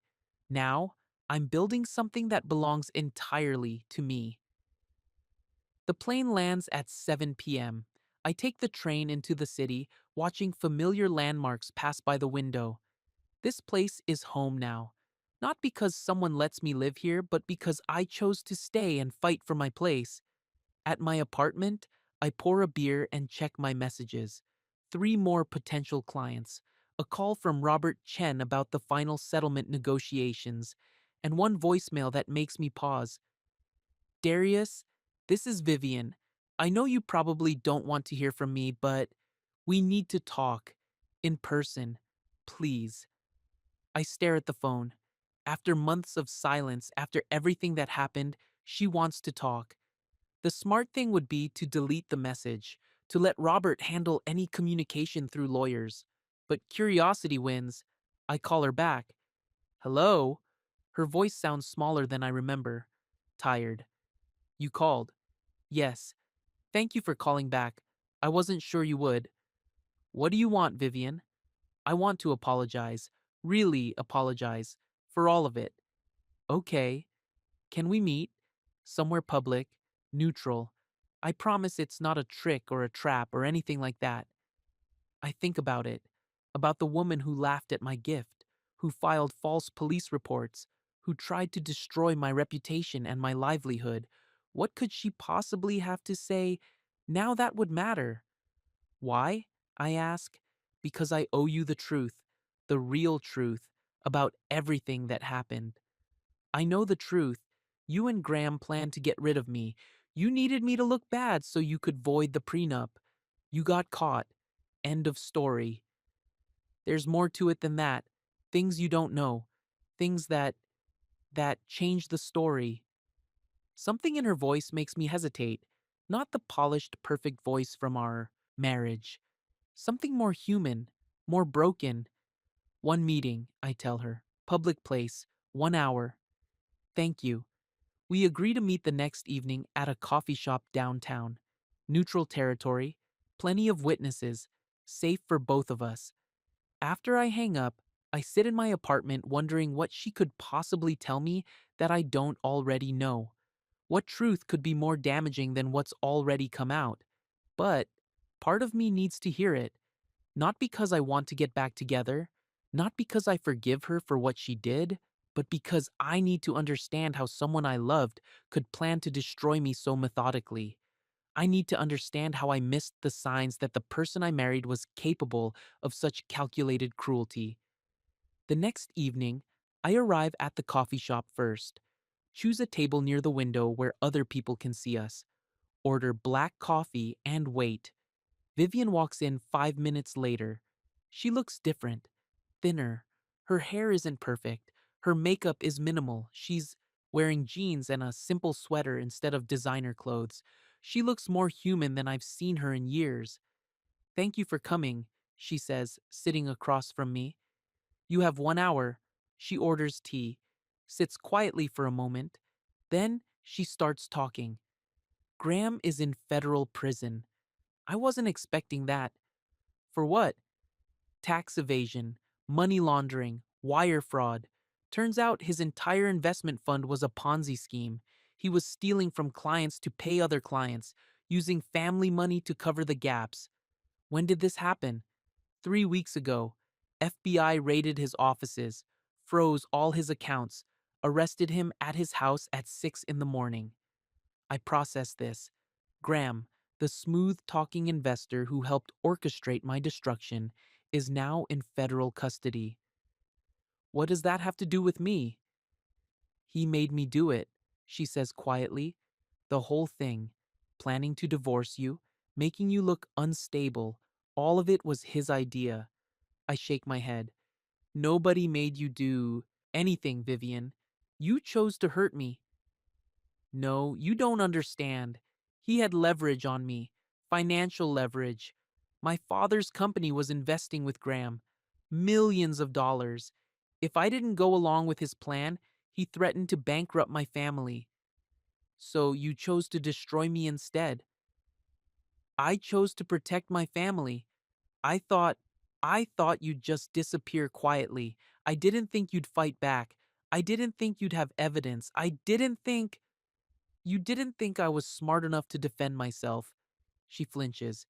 "Yes, I'm ashamed to admit it, but yes, I thought you'd just go away." We sit in silence for a moment. Other customers chat around us. Normal people having normal conversations, not ex-spouses discussing conspiracies and betrayals. "Why are you telling me this now?" I ask. "Because when Graham got arrested, I realized something. The FBI has been investigating him for 2 years. They have recordings of our conversations, emails, financial records. Everything we plan to do to you is in their files. And and the lead investigator called me last week. She wanted to know if I was a victim or a co-conspirator, if I was coerced into the scheme, or if I participated willingly. Now I understand. Vivian isn't here to apologize. She's here to protect herself. Again. What did you tell them?" "I told them the truth. That Graham threatened my family's business if I didn't help him. That I was scared and made terrible decisions. That I never wanted to hurt you the way we did."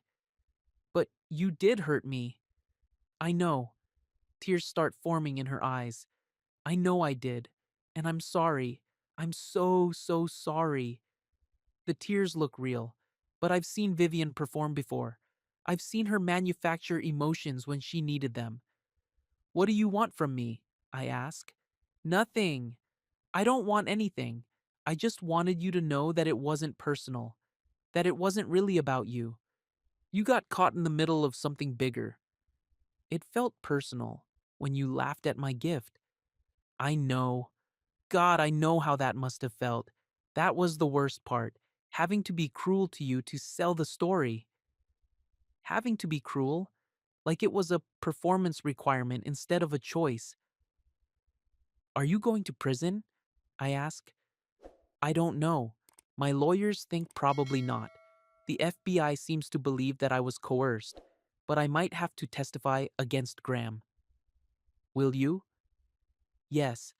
I'll tell them everything about how he manipulated the situation, how he used my family's business as leverage, how he planned the whole thing to get access to our joint assets. Our joint assets. The Porsche, the bank accounts, everything Graham thought he could get his hands on through Vivian. He was using you," I say. "I know that now, but I didn't know it then. I thought he loved me. I thought we were partners.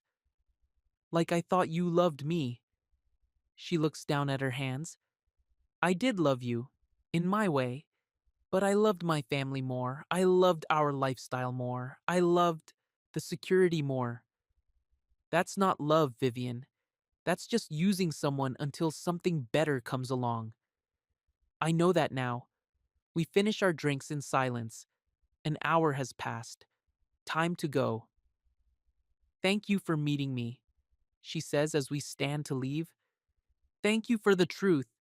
Finally. Outside the coffee shop, she turns to me one last time. For what it's worth, I know I lost the best man I ever had. I know Graham was using me the same way I was using you. I know I threw away something real for something fake. Yeah, I tell her. You did? She gets into a taxi. I walk to my car. As I drive home, I think about what she told me about Graham's crimes, about federal investigations, about Vivian being both victim and perpetrator. It doesn't change anything. She still chose to hurt me, still chose to lie about me, still chose to try to destroy my life to protect her own comfort. But at least now I understand why. And understanding sometimes is its own kind of closure. The federal courthouse looks like something from a movie: marble columns, American flags, people in expensive suits walking up and down the steps like they own the world. I'm here because Robert Chen thinks it's important for me to see Graham's sentencing, to witness the end of the man who orchestrated my destruction, to get the closure that comes from watching justice work, even slowly. The courtroom is packed. Financial reporters, Graham's victims, FBI agents who worked the case, and in the front row, Vivian, dressed in a simple black suit, looking smaller than I've ever seen her. Graham looks smaller too. Orange jumpsuit, handcuffs, his perfect hair messed up, his confident smile replaced by the hollow stare of a man who knows his life is over. The prosecutor stands first, details Graham's crimes: $27 million stolen from investors, fake financial statements, money laundering through shell companies, a 2-year conspiracy that destroyed dozens of families. This defendant, the prosecutor says, used his charm and connections to prey on people's trust. He stole their life savings, their children's college funds, their retirement dreams. And when his scheme started falling apart, he attempted to manipulate personal relationships to access additional assets. Personal relationships. That's me. That's my marriage. Reduced to a legal footnote in someone else's crime spree. Graham's lawyer speaks next. Talks about cooperation with authorities, about restitution payments, about a client who made bad decisions but isn't really evil. Mr. Wexler deeply regrets the pain he's caused, the lawyer says. He's prepared to spend the rest of his life making amends. The judge listens impassively. Then it's time for victim statements. One by one, people stand up and tell their stories. Retired teachers who lost their pensions, young families who lost their homes, small business owners who lost everything. Their pain is real. Their anger is justified. And sitting there listening, I realized something. My story isn't unique. Rich people with power and connections destroy working people all the time. Usually, nobody fights back. Usually, nobody cares enough to make noise. I got lucky. I had allies. I had evidence. I had a union and lawyers and people who believed in me. Most people don't get that lucky. Finally, it's time for sentencing. The judge looks down at Graham with the expression of someone who's seen this kind of entitled behavior before. Mr. Wexler, you stole millions of dollars from hardworking people. But more than that, you stole their trust in the system.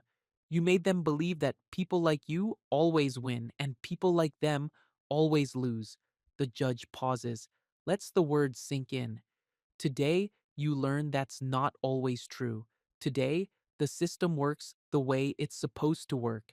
18 years in federal prison, no parole, restitution of $34 million. Graham's legs buckle. His lawyer catches his arm. In the gallery, some of his victims start crying. Not sad crying, relief crying. As the courtroom empties, I catch sight of Vivian in the hallway. She's talking to an FBI agent, probably giving her final statement, probably explaining how Graham manipulated her into helping destroy her own marriage. She looks up and sees me watching. For a moment, our eyes meet. She nods slightly, not friendly, not apologetic, just acknowledgement. Two people who survived the same disaster in different ways. I nod back. Then I walk away. Outside the courthouse, Robert Chen is waiting for me. How do you feel? He asks. Satisfied. Not happy exactly, but satisfied. Justice isn't always about happiness.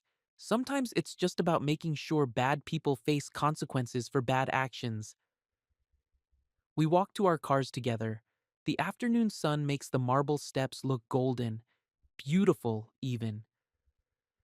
The civil case against Vivian settles next week, Robert tells me. She's agreed to pay damages for the defamation and emotional distress. Not a huge amount, but enough to acknowledge wrongdoing.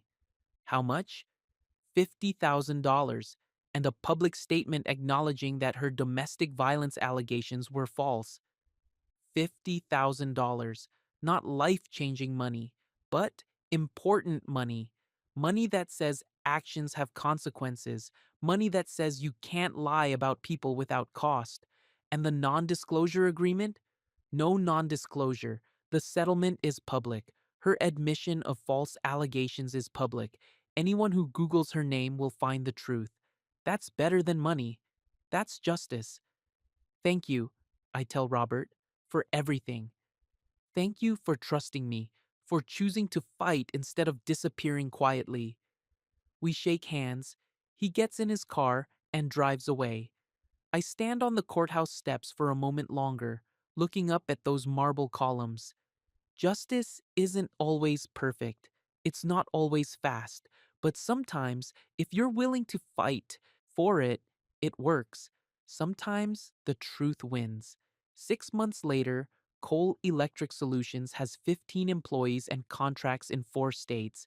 The Atlanta project finished ahead of schedule and under budget. Word spreads fast in the construction industry when you do quality work. I'm in my office, my actual office with my name on the door, when my assistant knocks.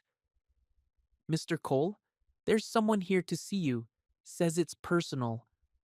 Through the glass, I see a familiar figure in the waiting area. Vivian. But she's not alone. There's a young woman with her, mid-20s, professional clothes, serious expression. Send them in, I tell my assistant. They enter my office and sit down across from my desk. Vivian looks good, healthier than she did at the courthouse. Her companion looks nervous. Darius, thank you for seeing us. This is Amanda Phillips. She's a documentary filmmaker. I look at Amanda. Documentary about what? About financial fraud, about how wealthy criminals use personal relationships to hide their crimes, about how working people fight back when the system tries to crush them. I lean back in my chair. And you want to interview me. I want to tell your story, the real story, how you stood up to people with more money and power and won. I thought I was done being a story. Vivian speaks up. You should be proud of your story. You should want people to know what really happened. People already know what happened. It was in the news for weeks. They know the headlines, Amanda says. They don't know the human story. They don't know what it feels like to be humiliated at your wife's birthday dinner. They don't know what it takes to choose integrity over a settlement check. They don't know how you built something beautiful from the ashes of what they tried to destroy. I study both women. Vivian looks hopeful, like she thinks participating in this documentary might earn her some kind of redemption. Amanda looks determined, like she believes this story matters beyond the personal drama.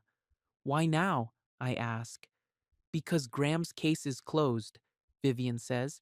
Because the FBI investigation is over. Because I can finally tell the truth about everything without legal consequences.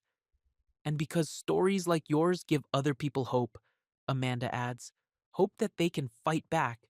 Hope that truth wins sometimes.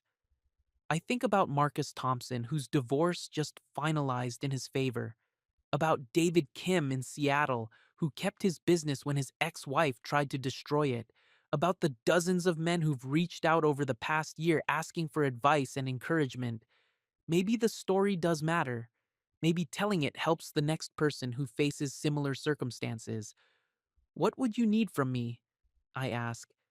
Interviews about growing up, about meeting Vivian, about the marriage, about that birthday dinner, about the aftermath, about building your business. And from you? I ask Vivian. The same. My side of the story. How Graham manipulated me. How I made terrible choices. How I lost the best man I ever had because I was too scared and selfish to choose love over security. The best man I ever had. Strange to hear her say that now, after everything that happened. There's something else, Amanda says. Something you should know before you decide. What? The documentary isn't just about you and Vivian. It's about Graham's entire operation, all his victims, all the families he destroyed. You're just one story in a bigger story about economic justice. Economic justice. That's a phrase I never thought would apply to my life. But maybe it does. Maybe what happened to me is part of something bigger, something worth talking about. I'll think about it, I tell them. Take all the time you need, Amanda says. But I hope you'll say yes. The world needs to hear about people who fight back and win. After they leave, I sit in my office looking out at the city, my business, my life that I built from nothing after they tried to take everything. On my desk is a photo from last week's company barbecue. 15 employees and their families, good people doing honest work, building something real together. Next to it is the business license that started it all. Coal Electric Solutions, my name, my company, my choice, and in the corner in a simple frame is a photo of the Victorian house that started everything. Not the original photo I gave Vivian, a new one, a reminder that some gifts are too important to lose, even when the person you gave them to doesn't understand their value. My phone buzzes. Text from Janet Morrison. Saw the quarterly revenue report. Proud of you. Another text from Sarah. Sunday dinner at 6. Bring dessert. And one from Marcus Thompson. New client wants to know if I know any honest electricians. Guess who I'm recommending? I smile and put down my phone. This is what victory looks like, not revenge, not destruction, just building something good while helping other people do the same. Outside my window, the city keeps working, keeps building, keeps moving forward, just like me. The documentary interview takes place in a neutral studio downtown, professional lighting, multiple cameras, the kind of setup that makes everything feel official and important. I arrive first, sit in the chair they've set up for me, review the questions Amanda sent ahead of time. Basic stuff, background, timeline, facts. Vivian arrives 20 minutes later. She sits in a chair across from me, about 10 feet away, close enough to have a conversation, far enough to maintain boundaries. We don't speak while the crew finishes setting up the lights and sound equipment, just sit in comfortable silence. Two people who used to share everything, now sharing nothing but history. We're ready? Amanda announces. I'm going to start with some basic questions for each of you separately. Then we'll do some together. Sound good?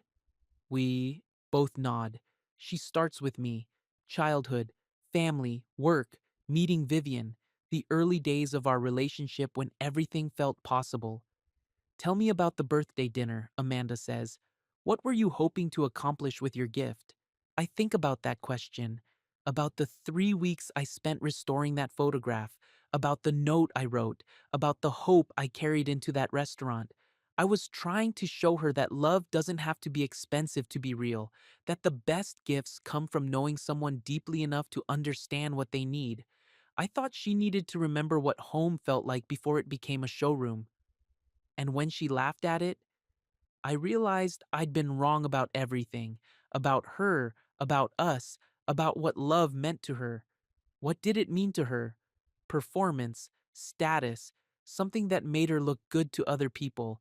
I was a prop in her life story, not a partner in building a life together. Vivian's interview is harder to watch. She cries several times, talks about feeling trapped between Graham's threats and her family's expectations, about making choices that still keep her awake at night. Do you regret it? Amanda asks her. All of it? Every day. I regret hurting him. I regret listening to Graham. I regret choosing security over love. I regret being the kind of person who could laugh at someone's sincere gift just to impress people who didn't deserve to be impressed. If you could do it again, I'd tell Graham no. I'd protect my marriage instead of my family's business. I'd choose Darius over everything else because he was the only thing that actually mattered. When it's time for us to be interviewed together, the energy in the room shifts, more tense, more careful. Darius, Amanda starts, when you see Vivian now, what do you feel? I look across at my ex-wife, the woman who shared my bed for 2 years, who laughed at my gift, who filed false police reports, who tried to destroy my reputation and my livelihood. Nothing, I say, honestly. No anger, no hurt, no longing, nothing. Vivian flinches, but Amanda presses on. Vivian, same question. What do you feel when you see Darius? Regret, sadness, pride in what he's accomplished, shame for what I did to him. Darius, if Vivian asked you to forgive her, what would you say? I think about forgiveness, about what it means, about whether forgiveness requires trust or just letting go of anger. I'd say forgiveness isn't something you ask for. It's something you earn through changed behavior over time. And even then, forgiveness doesn't mean forgetting. It doesn't mean pretending something didn't happen. Have you forgiven her? I've stopped carrying anger about what she did. If that's forgiveness, then yes. But I'll never trust her again. And I'll never pretend she didn't choose to hurt me when she had other options. Amanda turns to Vivian. Any response to that? He's right. I did have other options. I could have told Graham no. I could have found another way to protect my family's business. I could have chosen love over fear. I chose wrong, and I have to live with that. Do you still love him? Vivian looks directly at me for the first time during the interview. I love the man I threw away, but I don't know if that man would even recognize who I was then, or who I am now. Darius, do you still love her? I meet her eyes. See the woman I married? The woman who made me feel special. The woman who planned my destruction. I love who I thought she was, but that person never existed. So no, I don't love her. I loved an idea, a performance, something that wasn't real. If you could say one thing to each other, what would it be? Vivian speaks first. I'm sorry for all of it. For not being the woman you thought you married, for not fighting for us, for choosing comfort over courage. I'm sorry I wasn't worthy of the love you gave me. I take a moment to think about everything that's happened, about the life I've built since, about the peace I've found. I hope you find happiness, I tell her. Real happiness, not the kind that depends on other people's approval or bank account balances. I hope you learn to love someone honestly, and I hope you never hurt anyone the way you hurt me. Is there anything either of you wants to add? Vivian shakes her head, tears streaming down her face. I think for a moment. Then I say something that surprises even me.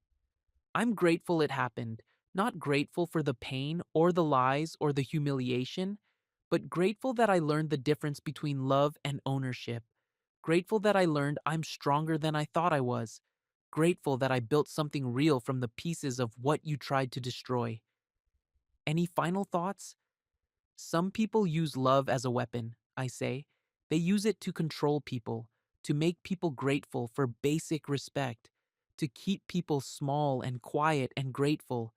But real love makes people bigger, makes them braver, makes them more themselves, not less. What we had wasn't love, it was just need dressed up in pretty words. The interview ends. We remove our microphones and gather our things. In the parking lot, Vivian approaches me one last time. "Thank you for doing this," she says. "Thank you for telling the truth. Finally. Do you think do you think people will understand why I made those choices? I think people will understand that you were scared and made bad decisions because of it. Whether they forgive you for those decisions is up to them." She nods, gets in her car, drives away. I watch her go and feel nothing but relief. Relief that this chapter is finally, completely closed. Relief that I can go home to my own life without carrying anyone else's choices. Relief that I chose dignity over money, truth over comfort, and building something new over trying to fix something that was broken from the start. 1 year later, I'm standing in front of the house I just bought. Nothing fancy. 3 bedrooms, small yard, good neighborhood where kids ride bikes and neighbors wave to each other. It's not Vivian's dream house from the photograph, but it's my dream house. Paid for with honest money I earned building something real. The moving truck pulls away, leaving me with boxes and possibilities. Inside, I walk through empty rooms thinking about how I want to arrange my life, where to put the couch, where to hang pictures, where to build a workshop in the garage. This is what freedom looks like. Making choices based on what you want instead of what someone else expects. Building a home instead of maintaining someone else's showroom. My phone rings. Marcus Thompson. "How's the new place?" he asks. "Perfect. Quiet. Mine. I've got news. Remember that woman I've been dating? The teacher? Sarah? We're getting married. Small ceremony next month. Wanna be my best man?" I smile. Marcus, who almost lost everything when his ex-wife tried to destroy him, has found real love, the kind that builds people up instead of tearing them down. I'd be honored. After we hang up, I continue unpacking. In one box, I find the documentary DVD that Amanda sent me last month, the final cut of the film that tells our story. I haven't watched it yet. Not sure I ever will, but reviews have been good. People calling it inspiring and important and necessary viewing. The kind of praise that suggests the story mattered beyond the personal drama. More importantly, my phone hasn't stopped ringing with calls from men going through similar situations. Men who need to know they can fight back. Men who need to know the truth wins sometimes. That's worth more than any praise from critics. In another box, I find the framed photo from my business barbecue. Coal Electric Solutions now has 30 employees across 3 states. Good people doing honest work, building something that matters. And in the last box, carefully wrapped, is the restored photograph of the Victorian house, the one that started everything, the gift that taught me the difference between love and performance. I hang it in my bedroom, not as a reminder of what I lost, but as a reminder of what I learned, that some gifts are too valuable to waste on people who can't understand their worth. That evening, I grill a steak on my new back porch and watch the sunset. Tomorrow, I'll start work on the kitchen renovation. Next weekend, I'll plant a garden. In a month, I'll throw a housewarming party for all the people who helped me get here. Sarah calls while I'm cleaning the grill. "How's the new house?" "Perfect. You and Reggie have to come see it soon." "We will. But first, I have news. The documentary won an award. Best Documentary Feature at the Independent Film Festival. An award. For my story, for choosing truth over money, for refusing to disappear quietly. That's nice, I tell her. Nice? Darius, this is huge. This means your story is reaching people, making a difference. Maybe she's right. Maybe it does matter. But honestly, I'm more proud of the house I just bought than any award for talking about the past. I'm more proud of the business I built than any recognition for surviving someone else's cruelty. I'm more proud of the peace I've found than any validation from strangers who heard my story. "Have you heard from Vivian lately?" Sarah asks. No, and I hope I never do again. Think she's seen the documentary? Probably, but it doesn't matter. Her opinion stopped mattering the night she laughed at my gift. After dinner, I sit on my front porch with a beer and watch the neighborhood. Kids playing in yards, couples walking dogs, normal people living normal lives without drama or conspiracy or games. This is what I wanted all along. Not wealth, not status, just peace, just the ability to build something honest without someone trying to tear it down. My phone buzzes with a text from an unknown number. Mr. Cole saw the documentary, going through similar situation. Any advice? I think about it, about all the men I've helped over the past year, about the difference it makes to know you're not alone, to know it's possible to fight back and win. I text back, call me tomorrow, we'll talk. And remember, you're stronger than you think you are. Because maybe that's my real mission now, not just building a successful business, but helping other people build successful lives, showing them that dignity isn't negotiable, that self respect isn't for sale, that sometimes the best thing you can give someone who takes you for granted is the chance to see what life looks like without you in it. The documentary might win awards, the business might make millions, but this, helping people find their strength, this is the work that really matters. This is what victory looks like.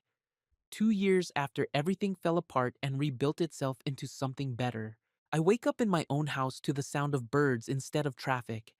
Coffee tastes different when you make it in your own kitchen with your own hands for your own satisfaction. The business is thriving.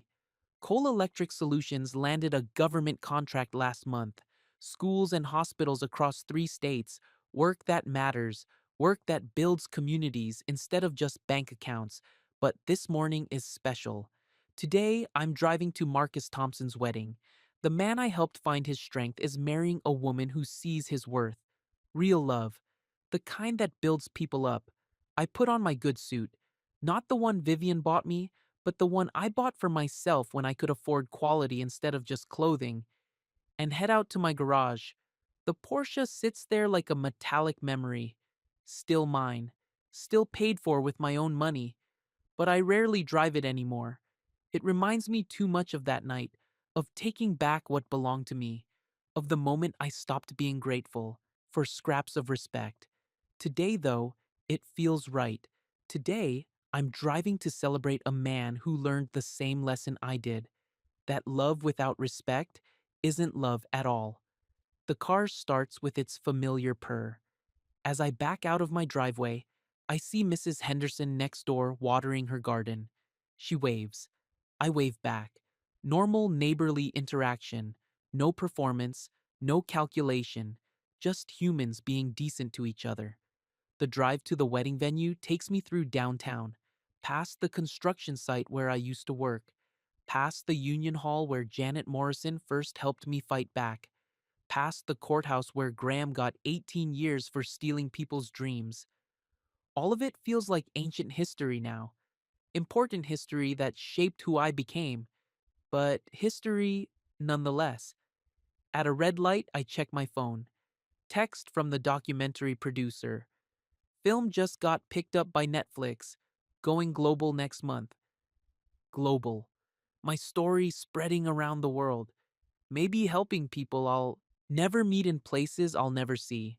Maybe showing someone somewhere that they don't have to disappear quietly when powerful people want them gone. The light turns green. I put the phone away and focus on driving. Today isn't about the past.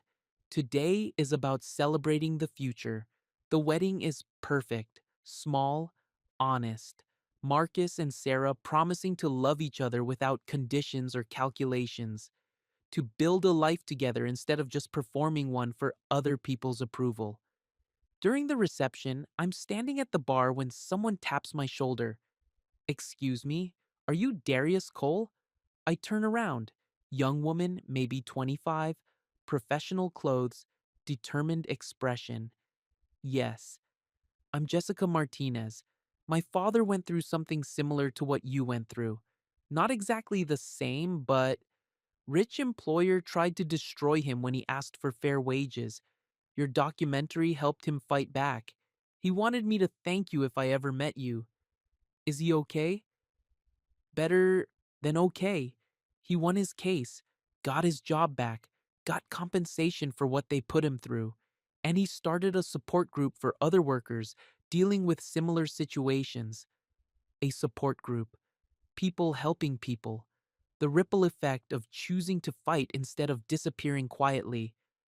Tell him congratulations, I say, and tell him the fight is worth it. I will. As the evening winds down, Marcus pulls me aside. I have something for you, he says. He hands me a small wrapped box. You're the groom. I'm supposed to give you gifts. Just open it. Inside is a simple silver keychain, engraved with two words, never again. Never again what? I ask. Never again will we accept being treated as less than we are. Never again will we disappear quietly. Never again will we let rich people decide our worth. I clip it to my car keys, right next to the Porsche key that started this whole journey. The drive home is peaceful. The city lights look different now, less like barriers and more like possibilities, less like someone else's playground and more like a place where anyone can build something real if they're willing to work for it. At home, I pour a drink and sit on my back porch looking up at the stars. In my pocket, my phone buzzes occasionally with messages, work calls, friends checking in, men asking for advice about fighting back against people who think money makes them untouchable. But I don't check it. Tonight is for quiet, for gratitude, for appreciating how far I've come from that morning 2 years ago when I made coffee in someone else's kitchen while being grateful for permission to exist. Around midnight, a car drives slowly down my street. Black Mercedes. Familiar silhouette behind the wheel. Vivian. She doesn't stop, doesn't park, just drives by slowly, like she's checking on something she used to own. Through the windshield, I see her looking at my house, my car in the driveway, the life I built without her permission or approval. For a moment, our eyes meet through her car window and my porch railing. I don't wave, don't acknowledge her, just sit quietly in my chair, drink in hand, completely at peace with who I am and what I've built. She drives away without stopping, and I realize something important sitting there under the stars. Some mornings she probably drives by. Some mornings she sees the life I'm living, the success I've earned, the peace I've found. Some mornings she sees my car in the driveway and remembers what she threw away when she chose cruelty over kindness, performance over partnership, status over sincerity. Some mornings she realizes that the best gift I ever gave her wasn't that restored photograph. The best gift I ever gave her was the chance to see what life looks like without someone who truly loved her in it. And for the first time in her life, she can't buy a different ending. She can't purchase forgiveness. She can't afford to undo what she destroyed. Some mornings, she drives by and learns what the rest of us already know. Some things, once lost, can never be bought back, not even with all the money in the world.